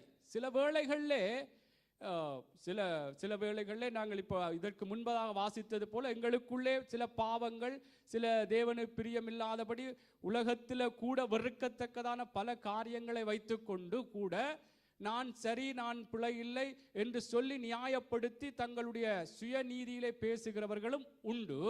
ஆனால் இன்னும் சில நியாயப்படுத்துவதற்கு ஏதுவாக சில விடயங்கள் எங்களுக்கு இருக்கும். இது சரி, மற்றவர்கள் தான் பிழை, ஆனால் நீங்கள் செய்தது சரியென்று சொல்வதற்கு சில விடயங்கள் இருக்கலாம். சில விதமான வழிகளில் நடத்தப்பட்டு இருந்தாலும் தேவனுடைய பிள்ளைகளே, அது எங்களுக்கு சரி போல தோன்றும். ஆனால் அந்த இடத்திலே நான் சரியாக இருந்தாலும் மற்றவர்களோடு எப்படி எங்களை விட்டு கொடுக்க வேண்டும், மற்றவர்களுக்கு எப்படி மன்னிப்பு கொடுக்க வேண்டும், மற்றவரிடத்தில் எப்படி எங்களை தாழ்த்த வேண்டும், இதெல்லாம் நான் மாட்டேன். ஆனால் ரெண்டு பேர் பிரச்சனை என்று சொன்னால் ஒரு பக்கம் நல்லா தான் இருக்கிறது. ஆனால் அந்த இடத்திலும் கூட ஒரு தாழ்த்த முடியாதபடி, மன்னிக்க முடியாதபடி, அன்பு கூற முடியாதபடி அந்த இடத்திலே நான் விலகி இருப்பேனா இருந்தால் அது சுயநீதி, அது மனுஷ நீதி, இது அழுக்கான கந்தை என்று சொல்லி வேதம் சொல்லுகிறது. ஆமென். இதில் சொல்லப்படுகிறது எங்களுடைய நீதிகள் எல்லாம் எங்களுக்கு சில எங்களுடைய சுயமாக நாங்கள் சொல்லுகிறோம். தேவனுடைய வார்த்தை, தேவனுடைய நீதியின் பிரகாரம் நான் வைத்து பார்த்து நான் அதை வேறுபடுத்தி பார்க்கும் பொழுதுதான் எங்களுக்கு தெரியுது இது சுயநீதி, இது தேவனுடைய நீதிக்கு என்னை விட்டு கொடுக்காமல் இருக்கிறேன் என்றால் எனக்குள்ளாக ஒரு முடிவெடுத்து நான் இப்படித்தான் இருப்பேன் என்று சொல்லி நான் என்னுடைய வாழ்க்கையை நடப்பித்து கொண்டிருப்பேனா இருந்தால் அது மனுஷ நீதி, சுயநீதி, அது அழுக்கான கந்தை என்று சொல்லி வேதம் சொல்லுகிறது. பாருங்கள், அப்படியான மனுஷன் எப்படி இருப்பான் என்றால் பாருங்கள், நாங்கள் அனைவரும் இலைகளை போல உதிருகிறோம், எங்கள் அக்கிரமங்கள் காற்றை போல எங்களை அடித்து கொண்டு போகிறது. அப்ப சுயநீதி, எங்களுடைய மனுஷ நீதி, எந்த குடும்பமாக இருக்கலாம், சபையில் இருக்கலாம், தேவனுடைய பிள்ளைகளே, கர்த்தருடைய நீதி என்பது தேவனுடைய வார்த்தை. இது செல்வத்தினுடைய வார்த்தையோ அல்லது பாசு சொல்ற வார்த்தையோ அல்லது ஜீவானன் சொல்ற வார்த்தையோ அல்ல, கர்த்தருடைய வார்த்தை என்ன, அதுதான் நீதி. அப்ப அந்த நீதிக்கு நானும் சரி நீங்களும் சரி என்னை ஒப்பு கொடுக்காமல், இல்லை நான் இப்படித்தான் நான் இருப்பேன், இப்படித்தான் என்னுடைய பேச்சு இருக்கும், சிந்தை இருக்கும் என்றால் நான் சுயநீதி, ஒரு மனுஷ நீதியிலே நான் அதை வெளிப்படுத்தி நான் செயற்படுகிறேன். இவர்கள் எப்படி பட்டவர்களாக இருப்பார்கள் என்றால் இலைகளைப் போல உதிருகுவார்கள், இலைகளைப் போல உதிரத்தக்கதான வாழ்க்கையாக போய்விடும். ஆமென். அப்படின்னு சொன்னால் வேதத்தில் நாங்கள் பார்க்கிறோம், தேவனுடைய நீதிக்கு ஒப்பு கொடுத்தால் எப்படி இருப்பார்கள்? சங்கீதத்தில் என்ன சொல்லப்படுகிறது? வேதத்திலே நீர்க்கால்களின் ஓரமாய் நடப்பட்ட மரத்துக்கு ஒப்பாயிருப்பான், அவன் இலை உதிராதிருக்கிற மரத்தை போல் இருப்பான். அப்ப இலை உதிருகிறவர்கள் போல இருப்பார்கள் என்றால் மனுஷ நீதி, சுயநீதியிலே நாங்கள் வாழ்க்கை வாழும் பொழுது இப்படியான நிலைகளுக்குள்ளே போய்விடும். எங்களுடைய வாழ்க்கையின் நிலைகள் இப்படியாக ஒவ்வொரு சந்தோஷங்களும் சமாதானங்களும் எங்களுடைய ஆசீர்வாதங்களும் இலைகள் உதிர்ந்து கொண்டு போகிறது போல போய்விடும். தேவ நீதியிலே நாங்கள் இருப்போம் என்று சொன்னால் இலை உதிராதிருக்கிற மரத்தை போல, ஆமென், நீர்க்கால்களின் ஓரமாய் நடப்பட்ட அந்த மரத்தை போல நானும் நீங்களும் இருப்போமா? அல்லேலூயா, அல்லேலூயா. ஆகவே தேவ பிள்ளைகளே, நாங்கள் இந்த வார்த்தைகள் சில வேளைகள் எல்லாம் கேட்ட வார்த்தைகள், சிலர் சொல்லுவார்கள் சுத்தி பார்த்தா சுப்பட்ட படலைக்குள்ளான் எல்லாரும் இருக்கிறோம் என்று சொல்லி அப்படி ஏதோ ஒரு சொல்லுவார்கள். அப்படியாக பார்த்தால் எல்லாமே ஏதோ ஒரு ஒன்றுக்குள்ளே வருகுது, ஏதோ வார்த்தை என்று சொல்லி, ஆனால் எல்லாமே எங்களை ஒரு உருவாக்கி கட்டி தேவனுக்குள்ளாக ஒரு உயர்வான நிலைக்குள்ளே உன்னதமான அந்த தேவனோடு நாங்கள் போய் சேர்வதற்கு ஏதுவாகத்தான் கர்த்தர் பேசி கொண்டு வருகிறார். ஆமென். ஆகவே இந்த சுயநீதியை நாங்கள் இந்த நாளிலும் தேவ பிள்ளைகளே எங்களுடைய வாழ்க்கையில எந்தெந்த இடங்களில் எல்லாம் இந்த சுயநீதி, தேவனுடைய நீதிக்கு எதிராக, தேவனுடைய நீதியாகிய வார்த்தைக்கு எதிராக எந்த இடங்களிலே நான் எதிர்ப்பு தெரிவித்து மறுப்பு தெரிவித்து நான் விலகி நான் போவேனானால் அங்கே ஒரு சுயநீதி எனக்குள்ளே கிரியை செய்கிறது, மனுஷீக நீதி எனக்குள்ளே கிரியை செய்கிறது. தேவ பிள்ளைகள், அது எங்களுக்கு நியாயமென்று பட்டாலும் அல்லது நீதி என்று சொன்னாலும் இல்லை, கர்த்தர் இப்படி சொல்லுகிறார், அந்த சகோதரனையும் நேசி. வேதமே சொல்லுகிறது அல்லவா, சத்துருக்களை சிநேகியுங்கள், சபிக்கிறவர்களை ஆசீர்வதியுங்கள், துன்பப்படுத்துகிறவர்களுக்காக நிந்திக்கிறவர்களுக்காகவும் ஜெபம் பண்ணுங்கள், பகைக்கிறவர்களுக்காக நன்மை செய்யுங்கள், இது தேவனுடைய நீதி. இதை தவிர இல்ல, எனக்கு செய்த துரோகம் எல்லாருக்குமே ஏதோ ஒரு விதத்திலே நிச்சயமாய், இது ஒரு குறிப்பிட்ட நபர்களுக்கு மாத்திரம், எல்லாருக்கும் ஏதோ ஒரு விதத்திலே நிச்சயமாய் ஒருவர் எதிராகத்தான் அங்கே கிரியை செய்து கொண்டு இருக்கிறார்கள். அவை இந்த இப்படியான நேரங்கள் அல்லது இப்படியான மனுஷர்கள் மத்தியிலே இல்லை, நான் பழிக்கு பழி வேண்டும்படியாக அவருக்கெல்லாம் அவர் இப்படி ஒரு கஷ்டமான சூழ்நிலை இருக்கிற, அவருக்கு தேவை, எனக்கு இப்படி செய்தார், அவருக்கு தேவை, இப்படி இவருக்கெல்லாம் நன்மை செய்யலாது, அனுபவிக்கட்டும் என்று சொல்லி நான் விட்டு இருப்பேனா இருந்தால் அங்கே சுயநீதி, மனுஷீக நீதி. தேவனுடைய நீதி என்ன? சத்துருக்களை சிநேகிக்க வேண்டும், சத்துரு பசியா இருந்தால் அவனுக்கு ஆகாரம் கொடு. அவன் எப்படிப்பட்ட எதிராய் எழும்பினவனாய் இருந்தாலும் தேவனுடைய பிள்ளைகளே, தேவனுடைய நீதியை நாங்கள் வெளிப்படுத்துகிறவர்களாக, அந்த தேவனுடைய நீதிக்கு எங்களை கொடுத்தவர்களாக நாங்கள் இருக்க வேண்டும். அல்லேலூயா, அல்லேலூயா. ஆகவே நாங்கள் சுயநீதியிலே நாங்கள் போய் அதிலே நாங்கள் எங்களை மறைத்து கொள்ளாதபடி, அல்லது எங்களுக்குள்ளாக ஒரு ஒரு ஒரு ஒரு வேறு பிரிக்கப்பட்டவர்கள் என்று எங்களை காண்பித்து கொள்ளாதபடிக்கு தேவனுடைய நீதிக்கு எங்களை ஒப்பு கொடுப்போம். அது சில வேளைகளே ஒரு ஆசீர்வாதமான ஒரு காரியங்களை நாங்கள் பெற்றுக்கொள்வதற்கு கூட சில வேளைகளில் நாங்கள் எங்களுடைய சுயநீதிகளிலே சார்ந்து, சுயநீதியிலே, மனுஷிக நீதியிலே அதற்கான ஒரு பிரயாசங்களை செய்வோமானாலும் அதுவும் எங்களுக்கு வாய்க்காது. தேவனுடைய நீதி என்ன, தேவனுடைய வார்த்தையின் பிரகாரம் என்ன, அதுதான் தேவனுடைய நீதி. அந்த நீதியின் பிரகாரம் நானும் நீங்களும் எங்களுடைய வாழ்க்கைகளை ஒப்பு கொடுக்கத்தான் தேவனுக்குள்ளாய் ஆசீர்வாதம் வரும். ஆமென். அவை மனுஷீக நீதி, சுயநீதி, சில தேவைகள், சில கஷ்டமான சூழ்நிலைகள் இருக்கும் பொழுது பல விதங்களிலே எங்களுக்கு சொல்லும், இப்படி போய் ஏதாவது யாரையாவது ஏமாற்றி, யாரையாவது சுத்துமாத்து செய்து, களவெடுத்து ஏதாவது செய்தால் கொஞ்சம் முன்னுக்கு வந்துடலாம், கொஞ்சம் காசு வந்துடும் என்று சொல்லி எங்களுடைய மனுஷீகத்திலே ஒரு நீதியாக ஒரு சுயநீதி வெளிப்படும்.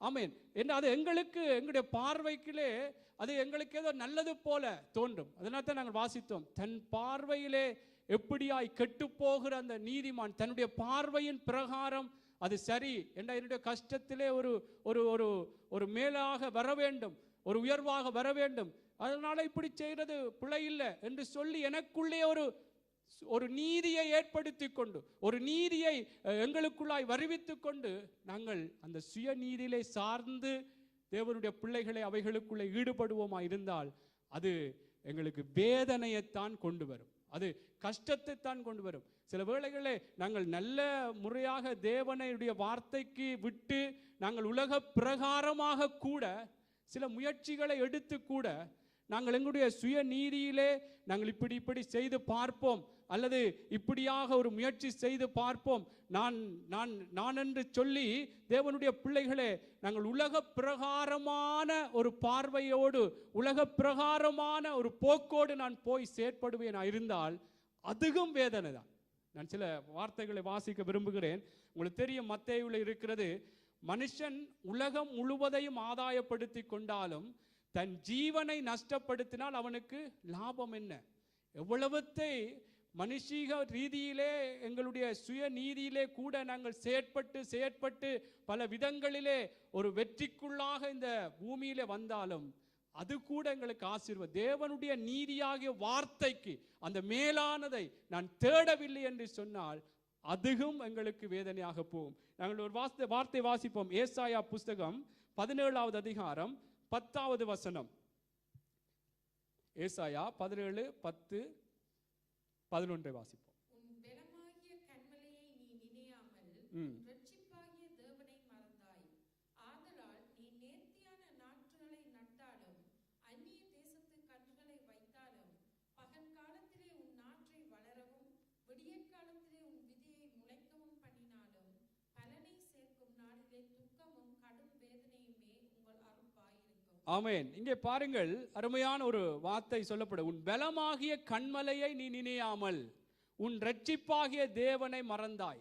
அதாவது அவரை நினையாமல், அவரை மறந்து, அவருடைய வார்த்தையை மறந்து, அந்த நீதியை மறந்து என்ன செய்கிறார் என்றால், நீ நேர்த்தியான நாட்டுக்களை நட்டு அந்நிய தேசத்து கன்றுகளை வைத்து பகற்காலத்திலே நாற்றை வளரவும் விடியற்காலத்திலே விதையை முளைக்கவும் பண்ணினாலும், எங்களுடைய சுயநீதியின் அடிப்படையிலே நாங்கள் இப்படி ஒரு முயற்சி செய்து பார்ப்போம் அல்லது முயற்சி செய்வோம், இதிலே ஒரு வெற்றி வரும், ஒரு உயர்வு வரும் என்று சொல்லி தேவனுடைய நீதியை விட்டு, தேவனுடைய நீதியாகிய அந்த வார்த்தையை விட்டு நாங்கள் பிரயாசம் பண்ணினாலும், பிரயாசப்பட்டாலும் அது வேதனை தானாமாம், அது எங்களுக்கு துக்கமாகத்தானாம் இருக்கும் என்று சொல்லி இங்கே ஏசாயா சொல்லுகிறதை நாங்கள் பார்க்கிறோம். ஆகவே தேவ பிள்ளைகளே, நாங்கள் இன்றைக்கு கிறிஸ்துவுடனே, இதுதான் நீங்கள் முதலாவது எங்களுடைய இருதயங்களிலே வைக்க வேண்டும், சிந்திக்க வேண்டும். கிறிஸ்துவுடனே நான் எழுந்ததுண்டானால், கிறிஸ்துவுடனே எழுந்திருக்கிறேன் ஆனால் நான் என்னுடைய சுய நீதியிலே, என்னுடைய மனுஷீக நீதியிலே இப்படி செய்தால் அப்படி செய்தால் ஏதாவது உயர்வு வரும், காசு வரும், ஏதோ என்னுடைய பேர் பெருமைப்படும் என்றெல்லாம் நான் நினைத்து என்னுடைய சுய நீதியிலே நான் செயற்படுவேனானால் அது துக்கமும் அது வேதனையும் தான் எங்களுடைய முடிவாயிருக்கும், எங்களுடைய அறுப்பாயிருக்கும் என்று சொல்லி வேதம் சொல்லுகிறது. ஆமென். அவை தேவ பிள்ளைகளே, நாங்கள் இன்றைக்கு எப்படி இருக்கிறோம்? இன்றைக்கு ஆராய்ந்து பார்ப்போம். இன்றைக்கு நாங்கள் இதை பார்த்து கொண்டிருக்கிற பிள்ளைகளாக இருக்கலாம், இந்த இடத்துல இருக்கிற நானும் சரி நீங்களும் சரி, நாங்கள் எங்களுடைய நாளாந்த வாழ்க்கையிலே தேவனுடைய நீதிக்கு நாங்கள் எங்களை ஒப்பு கொடுத்து நடக்கிறோமா, அல்லது எங்களுடைய சுயநீதியின் பிரகாரம் எங்களுடைய மனுஷீக ரீதியிலே மனுஷீக நீதி இப்படித்தான் என்று சொல்லி முடிவெடுத்து இப்படித்தான் எங்களுடைய வாழ்க்கை இருக்க வேணும் என்று சொல்லி நாங்கள் நடந்து ஒவ்வொன்றையும் நாங்கள் நாளுக்கு நாள் நிமிஷத்துக்கு நிமிஷம் தேவனுடைய வார்த்தையாகி அந்த நீதியின் வார்த்தை வசனத்தோடு ஒப்பிட்டு பார்த்து பார்த்து நடக்க வேண்டும். ஆமென். அல்லேலூயா. அதுதான் நாளுக்கு நாள் எங்களுடைய மனங்கள் புதிதாக்கப்பட்டு அங்கே மறுரூபம் அடைய வேண்டும் என்று வேதம் சொல்லுகிறது. அல்லேலூயா. அவை நான் ஆரம்பத்திலே சொன்னது போல தேவ பிள்ளைகளே, எந்த இடங்களிலே எங்களுடைய வாழ்க்கையிலே நாங்கள் தேவனுடைய வார்த்தை ஆகிய அந்த நீதியின் வார்த்தைக்கு வசனத்துக்கு முரணாய் நடந்து கொண்டிருக்கிறோமோ, இன்றைக்கு மனம் திரும்புவோம். ஆண்டவர் அதைத்தான் என்னோடும் உங்களோடும் பேசுகிறார். நாங்கள் ஏதோ வந்தோம், எங்களுக்கு ஏற்ற பிரகாரமாக ஒரு வார்த்தையை கேட்க வேண்டும் என்று சொல்லிவிட்டு நாங்கள் போகிறவர்களாக இருந்து விடக்கூடாது. கர்த்தர் ஆரம்பத்தில் சொன்ன எங்களுக்காக இறங்கும்படி, அவர் எங்களுக்குள்ளே ஒரு இறங்கும்படியான ஒரு ஆசீர்வாதத்தை தரும்படியாகத்தான் அவர் எங்கள் மத்தியிலே வந்திருக்கிறார். அதனாலே நாங்கள் இது எல்லாம் இந்த வார்த்தை எனக்கு சரி வராது என்று சொன்னால் அங்கே சுயநீதி வேலை செய்யுது, மனுஷ நீதி வேலை செய்யுது. இந்த கர்த்தருடைய நீதியை குறித்து சொல்ல பேசிக்கொண்டிருக்கிறேன். தேவ பிள்ளைகளே, அவருடைய வார்த்தை என்ன வார்த்தையா இருந்தாலும் எங்களுடைய இருதயத்திலே அந்த வார்த்தைக்கு விரோதமாய் நான் எப்படி எந்த இடத்திலே செயற்பட்டு கொண்டு இருக்கிறேனோ என்பது எனக்கும் தெரியும், உங்களுக்கும் தெரியும். ஆகவே தேவ பிள்ளைகளே, இது நான் தேவ வார்த்தை ஆகிய அந்த நீதியின் வார்த்தைக்கு முரணாக நடக்கிறேன் என்றால் சுயநீதி, அந்த சுயநீதி அந்த மனுஷ நீதியிலே நான் வாழ்வேனாயிருந்தால் இலை உதிர்கிறது போல உதிரப்பட்டு விடுவோம். ஆமென். இலை உதிராதிருக்கிற மரத்தை போல் இருக்க வேண்டுமானால் தேவனுடைய நீதியாகிய வார்த்தைக்கு நானும் நீங்களும் ஒப்பு கொடுக்க வேண்டும். ஆமென். நீதிமொழிகள் 12:21 சில வார்த்தைகளை வாசிப்போம், சீக்கிரமாய் முடித்துக் கொள்ளலாம். நீதிமொழிகள் 12:21 வாசிப்போம்.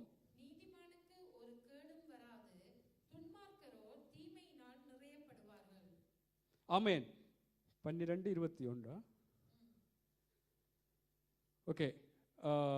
நீதியின் பாதையில் ஜீவன் உண்டு. அந்த வார்த்தை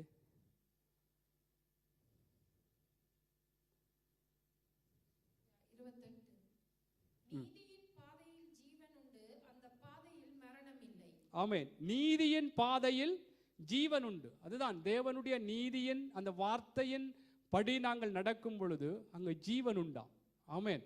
எங்களுக்கு மேன்மையான ஆசீர்வாதமான அந்த உயர்வின் அவருடைய வழிநடத்தல்களினால் நாங்கள் நிரப்பப்படுவோம். தேவனுடைய பிள்ளைகளே, நாங்கள் சுயநீதியிலே நடப்போமா இருந்தால், நான் மீண்டும் மீண்டும் ஏன் சொல்றேன், இலை உதிர்கிறது போல என்று சொல்லி அதிலே சொல்லப்படுகிறது. மனுஷனுடைய நீதி அழுக்கான கந்தை, அவன் எப்படி காற்றடித்து எப்படியாக அங்கே ஒரு அசையத்தக்கதான நிலைகளில் கூட இருப்பான் என்று சொல்லி அந்த வார்த்தை சொல்லுகிறது. அப்படியாய் நாங்கள் இருக்காதபடி தேவனுடைய நீதி, தேவனுடைய வார்த்தையாகி அந்த நீதியின் வசனத்துக்கு நானும் நீங்களும் ஒப்பு கொடுத்து நடக்கும் பொழுது அங்கே ஜீவன் உண்டு, அந்த பாதையில் மரணம் இல்லை. அல்லேலூயா, அல்லேலூயா. ஆகவே தேவ பிள்ளைகள், இதெல்லாம் நாங்கள் எங்களுக்குள்ளாக இதை எடுத்துக்கொள்ளும். இந்த வார்த்தைகள் ஜீவனுள்ள தேவன் எனக்கும் உங்களுக்குள்ளும் ஒரு ஜீவனுக்கேதுவான ஆசீர்வாதங்களை தரும்படியாய் சொல்லுகிற வார்த்தைகளாக இருக்கிறபடினால் இதை நாங்கள் விசுவாசிப்போம். ஏன் நாங்கள் சுய நீதியிலே அல்லது எங்களுடைய மனுஷ நீதியிலே இதெல்லாம் சரிவராது, இதுக்கெல்லாம் என்னை ஒப்பு கொடுக்க முடியாது என்றெல்லாம் ஏன் நாங்கள் யோசிப்பான்? நிச்சயமாய் சில சூழ்நிலைகள் இருக்கலாம், சில விதமான காரியங்கள் அப்படி எங்களுக்கு எதிராக நடந்திருக்கு. ஆனால் கர்த்தருடைய நீதியின் வார்த்தை என்ன? அதுதான் அதுதான் அதுதான் அதுதான் எங்களுக்கு வேணும்.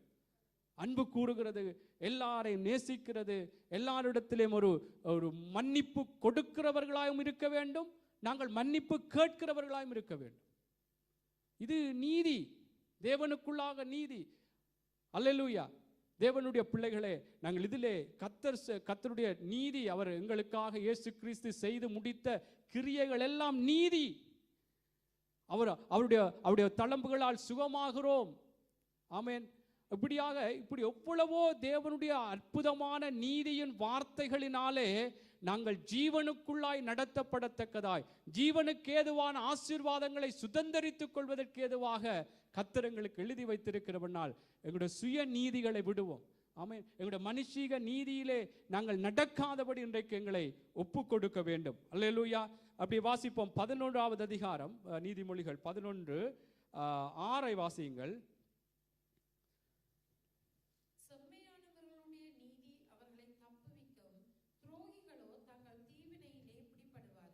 ஆமென். நாளை பாருங்கள்.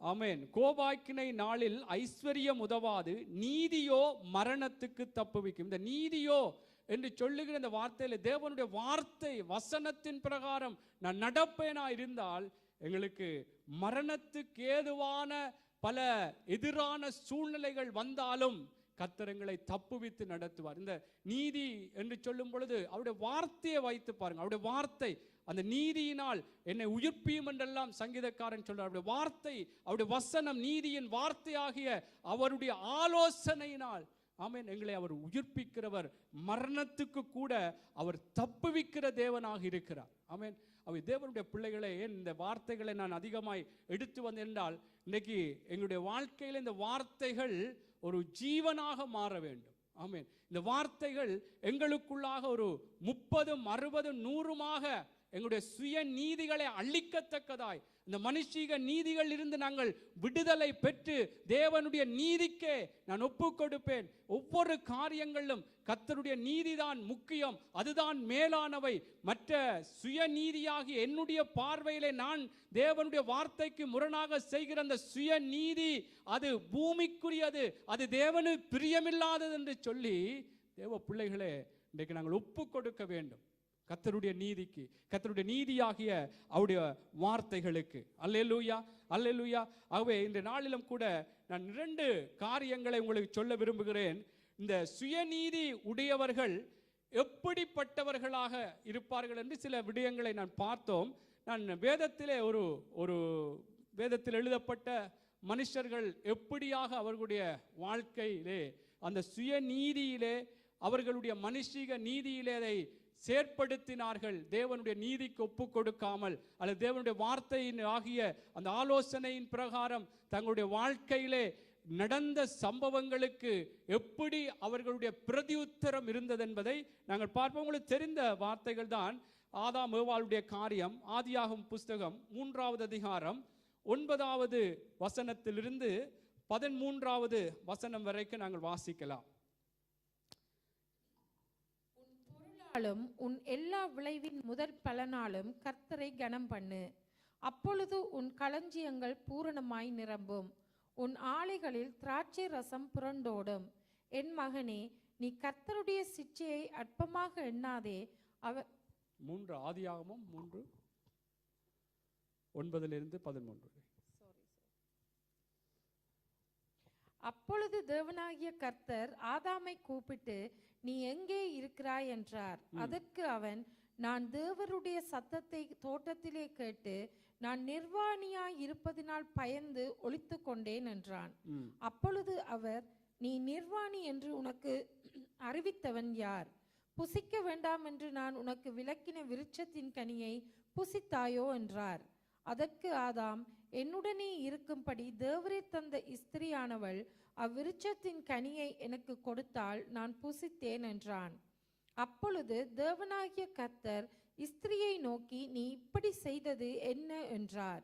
ஸ்திரியானவள், சர்ப்பம் என்னை வஞ்சித்தது, நான் புசித்தேன் என்றாள். ஆமென். பாருங்கள், இங்கே இந்த ஆதாம் ஏவாள் 2 பேரும் தங்களுடைய சுயநீதியிலே பேசுகிறதை, அதாவது தங்களை நியாயப்படுத்தி தங்களை சரியென்று காட்டுவதற்கு ஏதுவாக பேசுகிறார்கள். ஏன் அவர்கள் அப்படி நியாயப்படுத்துகிறார்கள் அல்லது தங்களிலே குற்றமில்லை ஒருவரை ஒருவர் குற்றப்படுத்துகிறார்கள், இது ஒரு சுயநீதி என்று சொல்லுகிறேன் என்றால், தேவனுடைய நீதியாகிய வார்த்தை அங்கே அவர்களுக்கு சொல்லப்பட்டது. முதலாவது பாருங்கள், ஆதாமுக்கு சொல்லப்பட்டது. அதிலே சொல்லுகிறார், அப்பொழுது 11வது சொல்லுகிறார், அவர் நிர்வாணி என்று உனக்கு அறிவித்தவன் யார், புசிக்க வேண்டாம். அப்ப ஆண்டவருடைய வார்த்தை, நீதியின் வார்த்தை, வசனம் அவனுக்கு சொல்லப்பட்டது.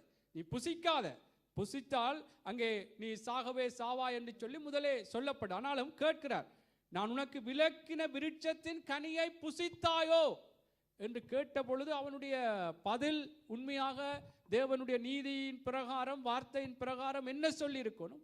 ஆம், நீர் விலக்கின கனியை புசித்து விட்டேன். இங்கே அவன் தன்னை நியாயப்படுத்தும்படியாய், சுயநீதி உடையவர்கள் எப்படி இருப்பார்கள், தங்களை நியாயப்படுத்துவார்கள். அது சில வேளைகளில் சரியா இருந்தாலும் ஒத்துக்கொள்ள மாட்டார். நானும் சில பிழை இருக்கிறது என்பதை அங்கே ஒத்துக்கொள்ள மாட்டார். பிழை இருக்கும், ஆனால் ஒத்துக்கொள்ள மாட்டார்கள். தெரியும் இப்படித்தான் நடக்க வேண்டும், இல்லை நான் செய்து இப்படி ஒரு தவறுக்கு போனதுக்கு இவர்தான் காரணம், அவதான் காரணம், அந்த சகோதரன் தான் காரணம் என்று சொல்லி அங்கே தேவனுடைய பிள்ளைகளே இப்படியாக ஒரு நியாயப்படுத்துகிற ஒரு விடயம் எனக்குள்ளும் உங்களுக்குள்ளும் இருக்குமா இருந்தால், எங்களுக்குள்ளே தவறுகள் இருந்தாலும் பிள்ளைகள் இருந்தாலும் ஒத்துக்கொள்ளாமல் நியாயப்படுத்தி, இப்படியான சூழ்நிலையால் தான் நான் இப்படி போனேன், அல்லது இப்படியான காரியத்தினால் தான் நான் இப்படி பேச வந்தது என்றெல்லாம் நியாயப்படுத்துவார்களா இருந்தால் அங்கே சுயநீதி வேலை செய்கிறது. இதிலே பாருங்கள், ஆண்டவர் கேட்கும் பொழுது சொல்லு, அதற்கு ஆதாம், என்னுடனே இருக்கும்படி தேவரீர் தந்தை ஸ்திரியானவள் அவ்விருட்சத்தின் கனியை எனக்கு கொடுத்தால் நான் புசித்தேன். பாருங்கள், நியாயப்படுத்துகிறார்கள், ஒத்துக்கொள்கிறார்கள் இல்லை. நான் என்ன சொல்லுகின்ற தேவனுடைய பிள்ளைகளே, நாங்கள் கர்த்தருடைய வார்த்தை என்னவோ, தேவனுடைய ஆலோசனை என்னவோ, அவருடைய வசனம் நீதியா இருக்கிறபடினால் அந்த நீதிக்கு புறம்பாய் நான் தவறிவிட்டேனா, ஆண்டவரே என்னை மன்னித்துக் கொள்ளுங்க, உண்மையாய் நான் பிழை செய்து விட்டேன், நான் மற்றவருடைய ஒரு தூண்டுதலாலோ, மற்றவர்களுடைய ஏதாவது ஒரு நெருக்கத்தாலோ சூழ்நிலையாலோ நான் பிழையாக நடந்தாலும் அந்த சூழ்நிலையோ அந்த சகோதரனையோ அந்த சகோதரியோ நான் நியாயப்படுத்தி சாட்டி சொல்லிக் கொண்டிருக்க கூடாது. தேவ பிள்ளைகள், அது சுயநீதியிலே நாங்கள் அங்கே செயற்படுகிறோம் என்பதுதான் இதனுடைய வெளிப்பாடாக இருக்கிறது. ஆமென். அவை நானும் நீங்களும் இன்றைக்கு எப்படிப்பட்ட, எனக்கு தெரியும் என்னுடைய சூழ்நிலையில நான் எப்படி பேசுகிறேன், உங்களுக்கு தெரியும் நீங்கள் உங்களுடைய சூழ்நிலையில எப்படி பேசுகிறீர்கள். அவை நியாயப்படுத்த வேண்டாம். நாங்கள் பிழை செய்து விட்டோம், நியாயப்படுத்த வேண்டாம். ஆண்டவரிடத்திலே எங்களை ஒப்பு கொடுக்கிறது தான் தேவனுடைய நீதிக்கு ஒப்பு கொடுக்கிற ஒரு காரியமாக இருக்கிறது. அல்லேலூயா. அதை நியாயப்படுத்தி நான் எப்படியும் நான் நீதிமான் என்று சொல்லி நான் நல்லவன், நான் பிழை செய்யல, அது அவர்கள் இப்படி அப்படி இப்படி என்று சொல்லி அப்படி கதைக்குழப்பமா இருந்தால் சுயநீதியிலே அங்கே நாங்கள் செயற்படுகிறோம். அவை இந்த நாளிலும் கூட தேவ பிள்ளைகளே, நாங்கள் எங்களுடைய பிழைகளை நாங்கள் சரியான முறையிலே தேவனுக்கு எங்களை ஒப்பு கொடுத்து நான் அவரிடத்தில் அறிக்கை செய்து என்னை விட்டு கொடுக்கும் பொழுது கர்த்தர் நிச்சயமாய் அந்த நீதியின் பாதையிலே ஜீவன் உண்டு என்று சொன்ன தேவன் அந்த நீதியின் பாதையாக வார்த்தையின் பிரகாரம் நடக்கும் பொழுது எனக்கும் உங்களுக்கும் அந்த ஆசீர்வாதத்தை தருவார். அல்லேலூயா, அல்லேலூயா. பாருங்கள், இன்னொரு சம்பவத்தை சொல்கிறேன். இப்படித்தான் ஏவாளும் சொன்னால் என்னை சர்ப்பம் வஞ்சித்தது என்று சொல்லி, இப்படி நாங்கள் நியாயப்படுத்த வேண்டாம், ஒருவரை ஒருவர் குற்றப்படுத்த வேண்டாம். இதெல்லாம் ஒரு சுயநீதியிலே வருகிற ஒரு விடயம். என்றால் நான் தவறு செய்து விட்டேன், நானும் பிள்ளையாய் கதைத்து விட்டேன், நானும் ஏதோ ஒரு காரியங்களிலே நானும் தேவனுடைய நீதிக்கு புறம்பாய் நடந்து விட்டேன். ஆகவே அதிலே தேவனுக்குள்ளாய் அவருடைய வார்த்தைக்கு ஒப்பு கொடுத்து அதிலே நான் எப்படி நான் மன்னிப்பு கேட்க வேண்டுமோ அல்லது மன்னிப்பு கொடுக்க வேண்டுமோ, அன்பு கூற வேண்டுமோ, ஐக்கியப்பட வேண்டும், அதுதான் தேவனுடைய பிள்ளைகளே மேலானவைகள். கிறிஸ்துவுடன் கூட எழுந்ததுண்டானால் நாங்கள் இதற்கு எங்களை ஒப்பு கொடுக்கவில்லை என்றால் நாங்கள் பூமிக்குரியவைகள் ஆகிய இந்த சுயநீதியிலே நாங்கள் வாழ்ந்து கொண்டிருக்கிறோம். அல்லேலூயா.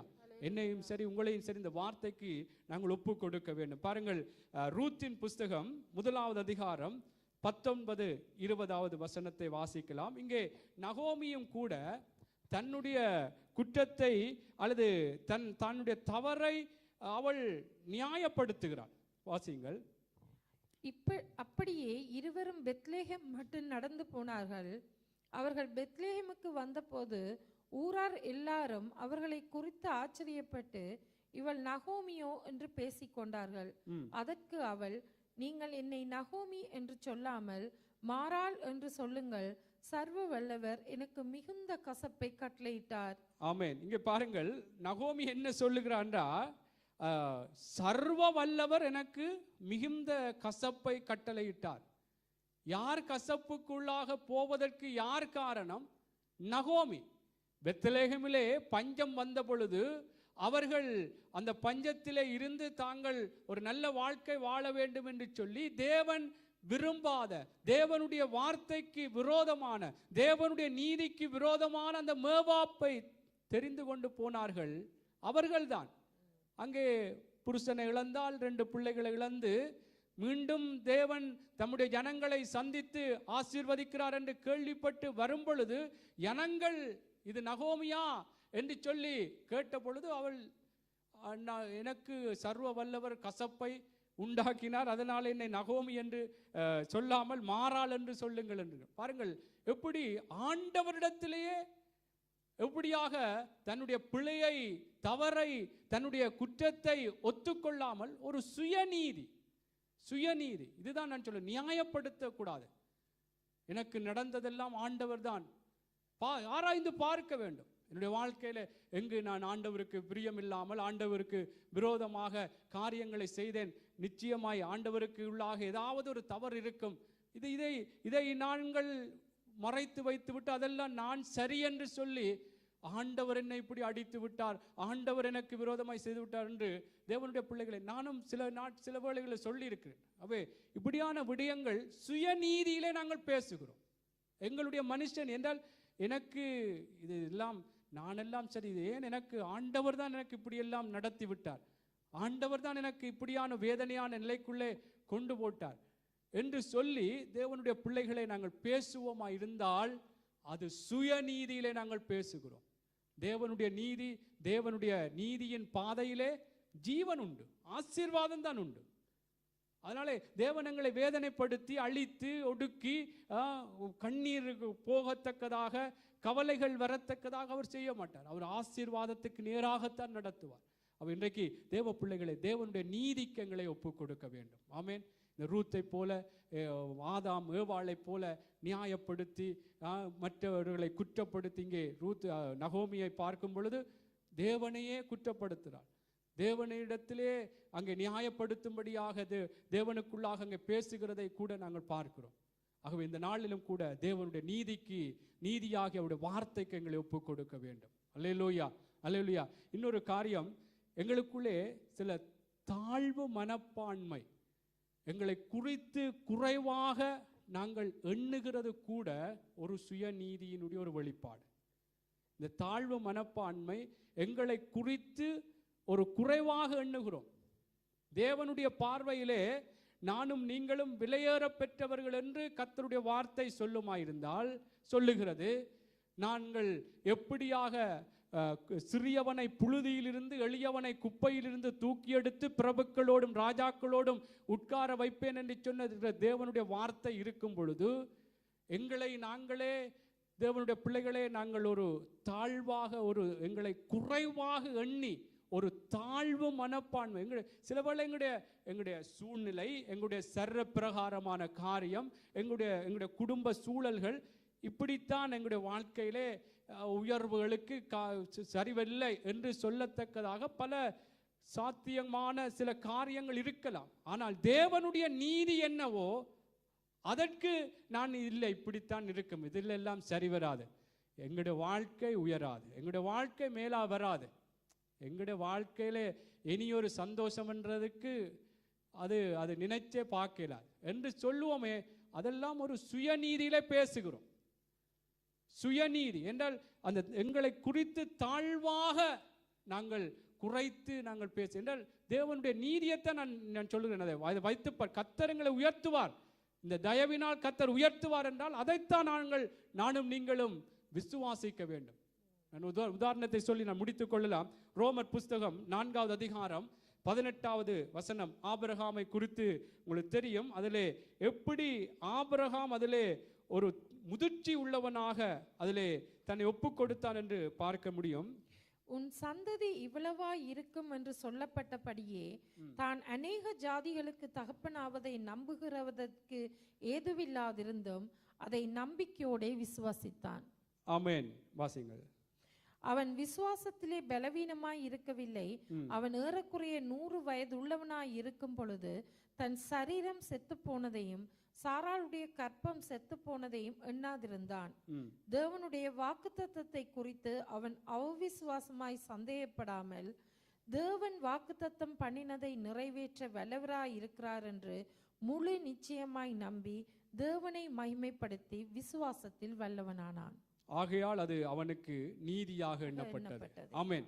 இங்கே பாருங்கள், ஆபிரகாமை குறித்து ஆண்டவர் சொல்லுகிறார், உன் சந்ததி இவ்வளவா இருக்கும் என்று சொல்லப்பட்டபடியே தான் அநேக ஜாதிகளுக்கு தகப்பனாவதை நம்புகிறதற்கு ஏதுவல்லாது இருந்தும் அதை நம்பிக்கையோடு விசுவாசித்த ஆண்டவர் சொன்னார், உன் மூலமாக இந்த சந்ததி ஆசீர்வதிக்கப்படும், அநேக ஜாதிகளுக்கு தகப்பனாவா என்ற வாக்குத்தத்தங்களை கொடுத்த பொழுது அதை நம்புவதற்கு இதெல்லாம் எப்படி நடக்கும் என்று சொல்லி அந்த நம்புவதற்கு ஏதுவல்லாது இருந்தும் எந்த ஒரு ஏதுவான காரியம், நான் சொன்னது போல எங்களுடைய வாழ்க்கையில நீ சந்தோஷம் வருமா, எங்களுடைய வாழ்க்கையில உயர்வு வருமா, இப்படியெல்லாம் நாங்கள் வாழ்வோமா என்று எந்த ஒரு ஏதுவான ஒரு ஒரு ஒரு ஒரு ஏதாவது ஒரு காரணம் ஒரு ஏதாவது ஒன்று இருக்குமே இதன் மூலமாக ஒரு முன்னேற்றத்துக்கு வரலாம், அது கூட இல்லாமல் இருந்தாலும் தேவ பிள்ளைகளே, நாங்கள் அதிலே ஒரு தாழ்வு மனப்பான்மை, எங்களை குறித்து ஒரு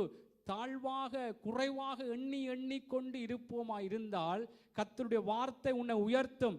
எந்த நம்பிக்கைக்கு ஏதுவல்லாத எந்த காரியம் இருந்தாலும் உன்னை ஆசீர்வதிப்பேன் என்று சொல்லி தேவனுடைய நீதியாகிய அவருடைய வார்த்தை சொல்லுமாய் இருந்தால் நான் அந்த நீதியின் வார்த்தைக்கு என்னை ஒப்புக் கொடுப்பதே தவிர்த்து என்னுடைய சுய நீதியிலே என்னுடைய மனுஷ நீதியிலே இதெல்லாம் சரி அது சும்மா இப்படித்தான் என்று சொல்லி நாங்கள் எங்களுடைய சுய நீதியிலே நாங்கள் பேசிக் கொண்டிருப்போமா இருந்தால் அது ஆசீர்வாதம் வராது. பாருங்க என்ன அதில் சொல்லுகிறார் என்றால், அவன் விசுவாசத்திலே பலவீனமாய் இருக்கவில்லை, அவன் ஏறக்குறைய, இதுதான் பாருங்கள், ஏறக்குறைய 100 வயது உள்ளவனாய் இருக்கும் போது தன் சரீரம் செத்து போனதையும் சாராளுடைய கற்பம் செத்து போனதையும் எண்ணாதிருந்தான்.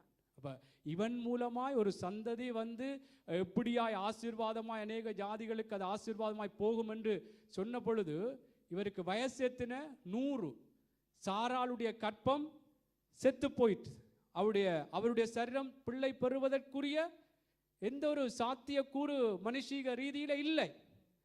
அவை இதனாலே அவர் அந்த தங்களை குறித்து தாழ்வாக குறைவாக எண்ணி இருக்கலாம். இதெல்லாம் சரிவர என்றால் அதில் ஒரு நீதியாக பேசுவதற்கு இருந்திருக்கலாம்.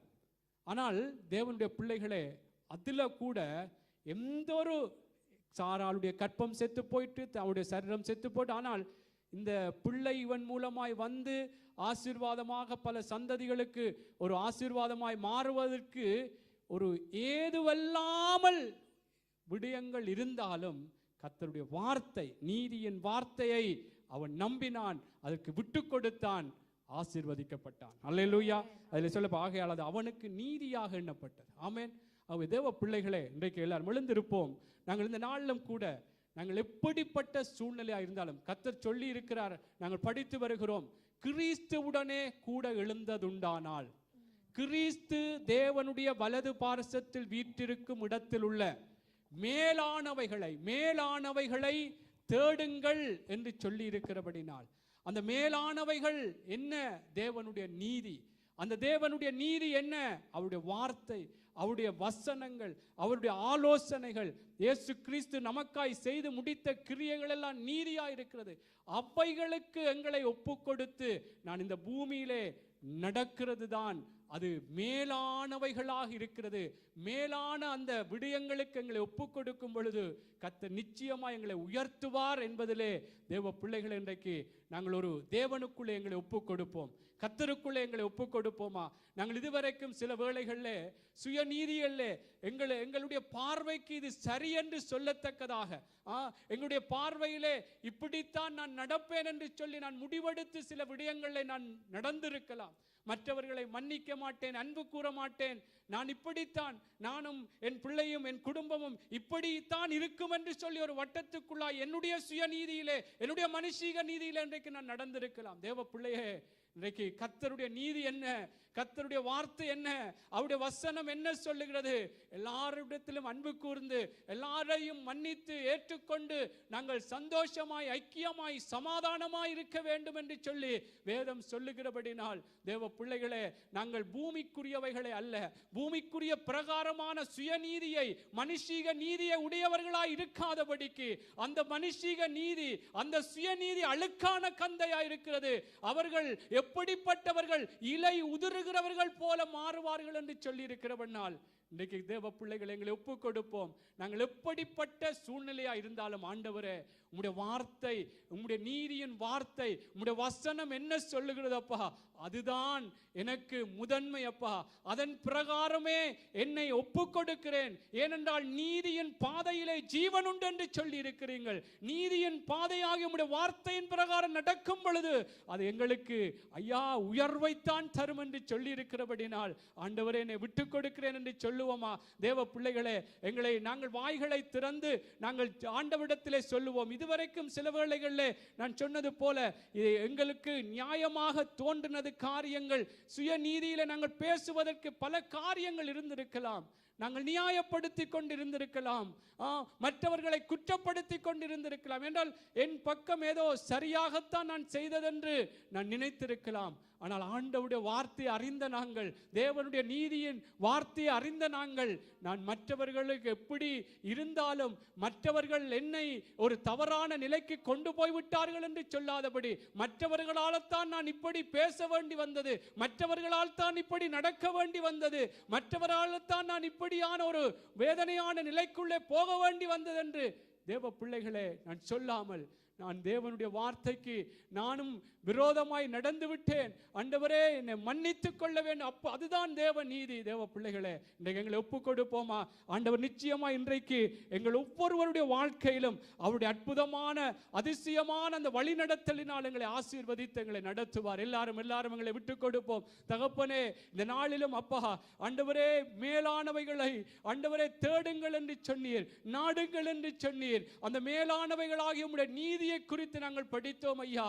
ஆண்டவரே, தேவ நீதி, உம்முடைய வார்த்தைகள், உம்முடைய வசனங்கள், ஆண்டவரே நீர் செய்து முடித்த கிரியைகள், அவைகளை நாங்கள் எப்பொழுதுமே தேட வேண்டும். எங்களுடைய சுய நீதியிலே அப்பா நாங்கள் நடக்க கூடாது என்று எங்களோடு பேசினீரப்பா. தகப்பனே ஐயா, இந்த வார்த்தைகள் இன்றைக்கு எங்களுடைய வாழ்க்கையிலே ஆண்டவரே பல இடங்களிலே அப்பா ஒரு மனம் திரும்புதல்கள், ஆண்டவரே ஒரு மறுரூபங்கள் உண்டாகத்தக்கதாய் கர்த்தாவே எங்களுக்குள்ளாக ஆண்டவரே அப்பா இது பேசி இருக்கிறபடினால் நன்றி செலுத்துகிறோம். ஆண்டவரே, இனிமேலும் வேண்டாம் அப்பா, சுய நீதி வேண்டாம் ஐயா, மனுஷ நீதி வேண்டாம் ஆண்டவரே, உம்முடைய நீதியைத்தான் நாங்கள் செயற்படுத்துவோம். ஓ, இது தேவ நீதியினுடைய பிள்ளைகளாய் இருக்கிறார்கள் என்று ஆண்டவரே அன்று பெரையா பட்டணத்தாரை பார்த்து அநேகர் விசுவாசித்தது போலப்பா எங்களையும் கண்டு ஆண்டவரே, இது தேவனுடைய பிள்ளைகள், தேவன் நீதியின் பிரகாரம் அவருடைய வார்த்தையின் பிரகாரம் நடக்கிறவர்கள் என்று சொல்லி ஆண்டவரே உம்மை ஏற்றுக்கொள்ளத்தக்கதாய் கர்த்தர் இந்த நாளும் ஐயா நீர் எங்கள் ஒவ்வொருவரையும் ஆண்டவரே நீர் வழி நடத்தும்படியாய் நாங்கள் செபிக்கிறோம் ஐயா.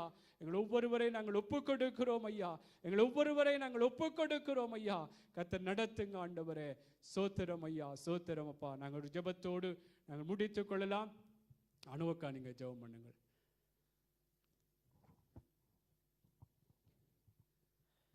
எங்கள் அன்பின் தேவனே அப்பா, இந்த வேளைக்காக உமக்கு நாங்கள் நன்றி சொல்லுகிறோம். இந்த வேளையிலும் தேவனே நாங்கள் மேலானவைகளை நாங்கள் சிந்திக்கவும் அப்பா ஆண்டவரே, உம்முடைய நீதி எதென்று நாங்கள் கற்றுக்கொள்ளவும் நீங்கள் கொடுத்த இந்த தயவுக்காக உமக்கு ஸ்தோத்திரம் ஆண்டவரே. அப்பா, நீதியின் பாதையிலே ஜீவன் உண்டு என்று நீங்க சொல்லிருக்கீங்கப்பா. நாங்க அந்த நீதியின் பாதையை வாஞ்சித்து நடந்து கர்த்தாவே அப்பா அந்த ஜீவனை நாங்கள் சுதந்தரித்துக் கொள்ள எங்களுக்கு கிருபை பாராட்டுங்க தகப்பனே. அநேகம் சந்தர்ப்பங்களிலே நாங்கள் விழுந்தாலும் மறுபடியும் தூக்கி எடுக்கிற எங்கள் தெய்வம் அப்பா ஆண்டவரே, இந்த வார்த்தையின் மூலம் எங்களை மறுபடியுமாய் தேற்றி நடத்தும்படியாய் ஆண்டவரே எங்களை பலப்படுத்தி நடத்தும்படியாய் நாங்கள் எங்களை விட்டு கொடுக்கிறோம் தகப்பனே. ஆண்டவரே நாங்கள் கேட்ட ஒவ்வொரு வார்த்தையிலும் எங்களுக்குள்ளாய் கிரியை செய்ய எங்களுக்கு நீங்க உதவி செய்யுங்க. ஆவியானவரே எங்களுக்கு உதவி செய்யுங்கப்பா. ஆண்டவரே நாங்கள் அதை கேட்டு விட்டு விட்டு போகாதவர்களாக அந்த வார்த்தையிலே பலன் கொண்ட பிள்ளைகளாக நாங்கள் ஜீவிக்கப்பா. ஆண்டவரே எங்கள் பிள்ளையான வழிகளை நாங்கள் மாற்றிக்கொண்டு எங்கள் சுயநீதிகளை எல்லாம் நாங்கள் அப்புறப்படுத்தி தேவனுடைய நீதி எதுவோ, நியாயம் எதுவோ, புண்ணியம் எதுவோ அதைகளே நாங்கள் சிந்தித்து கொண்டு வாழ எங்களுக்கு கிருபை தாங்க தகப்பனே. அப்பா நாங்கள் வந்த இன்றைய நாள் வீணாய் போகவில்லை என்று நாங்கள் அறிக்கை இடுகிறோம் அப்பா. உம்முடைய வார்த்தை எங்களோடு பேசி இருக்கிறது ஆண்டவரே. எங்களை குணப்படுத்துகிறது, எங்கள் ஆத்மாவை குணப்படுத்துகிறது தகப்பனே. அதற்காக உமக்கு நன்றி ஆண்டவரே.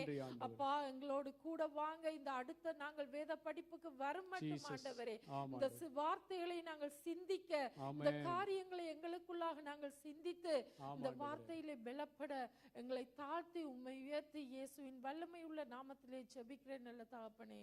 ஆமென் ஆமென். நம்முடைய கர்த்தராகிய இயேசு கிறிஸ்துவின் கிருபையும் பிதாவாகிய தேவனுடைய அன்பும் பரிசுத்த ஆவியானவருடைய அந்யோன்ய ஐக்கியமும் இன்றும் என்றும் சதா காலங்களிலும் எங்கள் அனைவரோடும் கூட இருப்பதாக.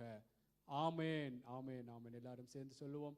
என் ஆத்துமாவே கர்த்தரை ஸ்தோத்தரி, என் முழு உள்ளமே அவருடைய பரிசுத்த நாமத்தை ஸ்தோத்தரி. என் ஆத்துமாவே கர்த்தரே ஸ்தோத்தரி, கர்த்தர் செய்த சகல உபகாரங்களையும் மறவாதே. ஆமென் ஆமென். கர்த்தர் நமக்காக யாவற்றையும் செய்து முடித்தார். ஆமென். கர்த்தர் உங்களை ஆசீர்வதிப்பார். கர்த்தர் உங்களோடு இருப்பார். ஆமென்.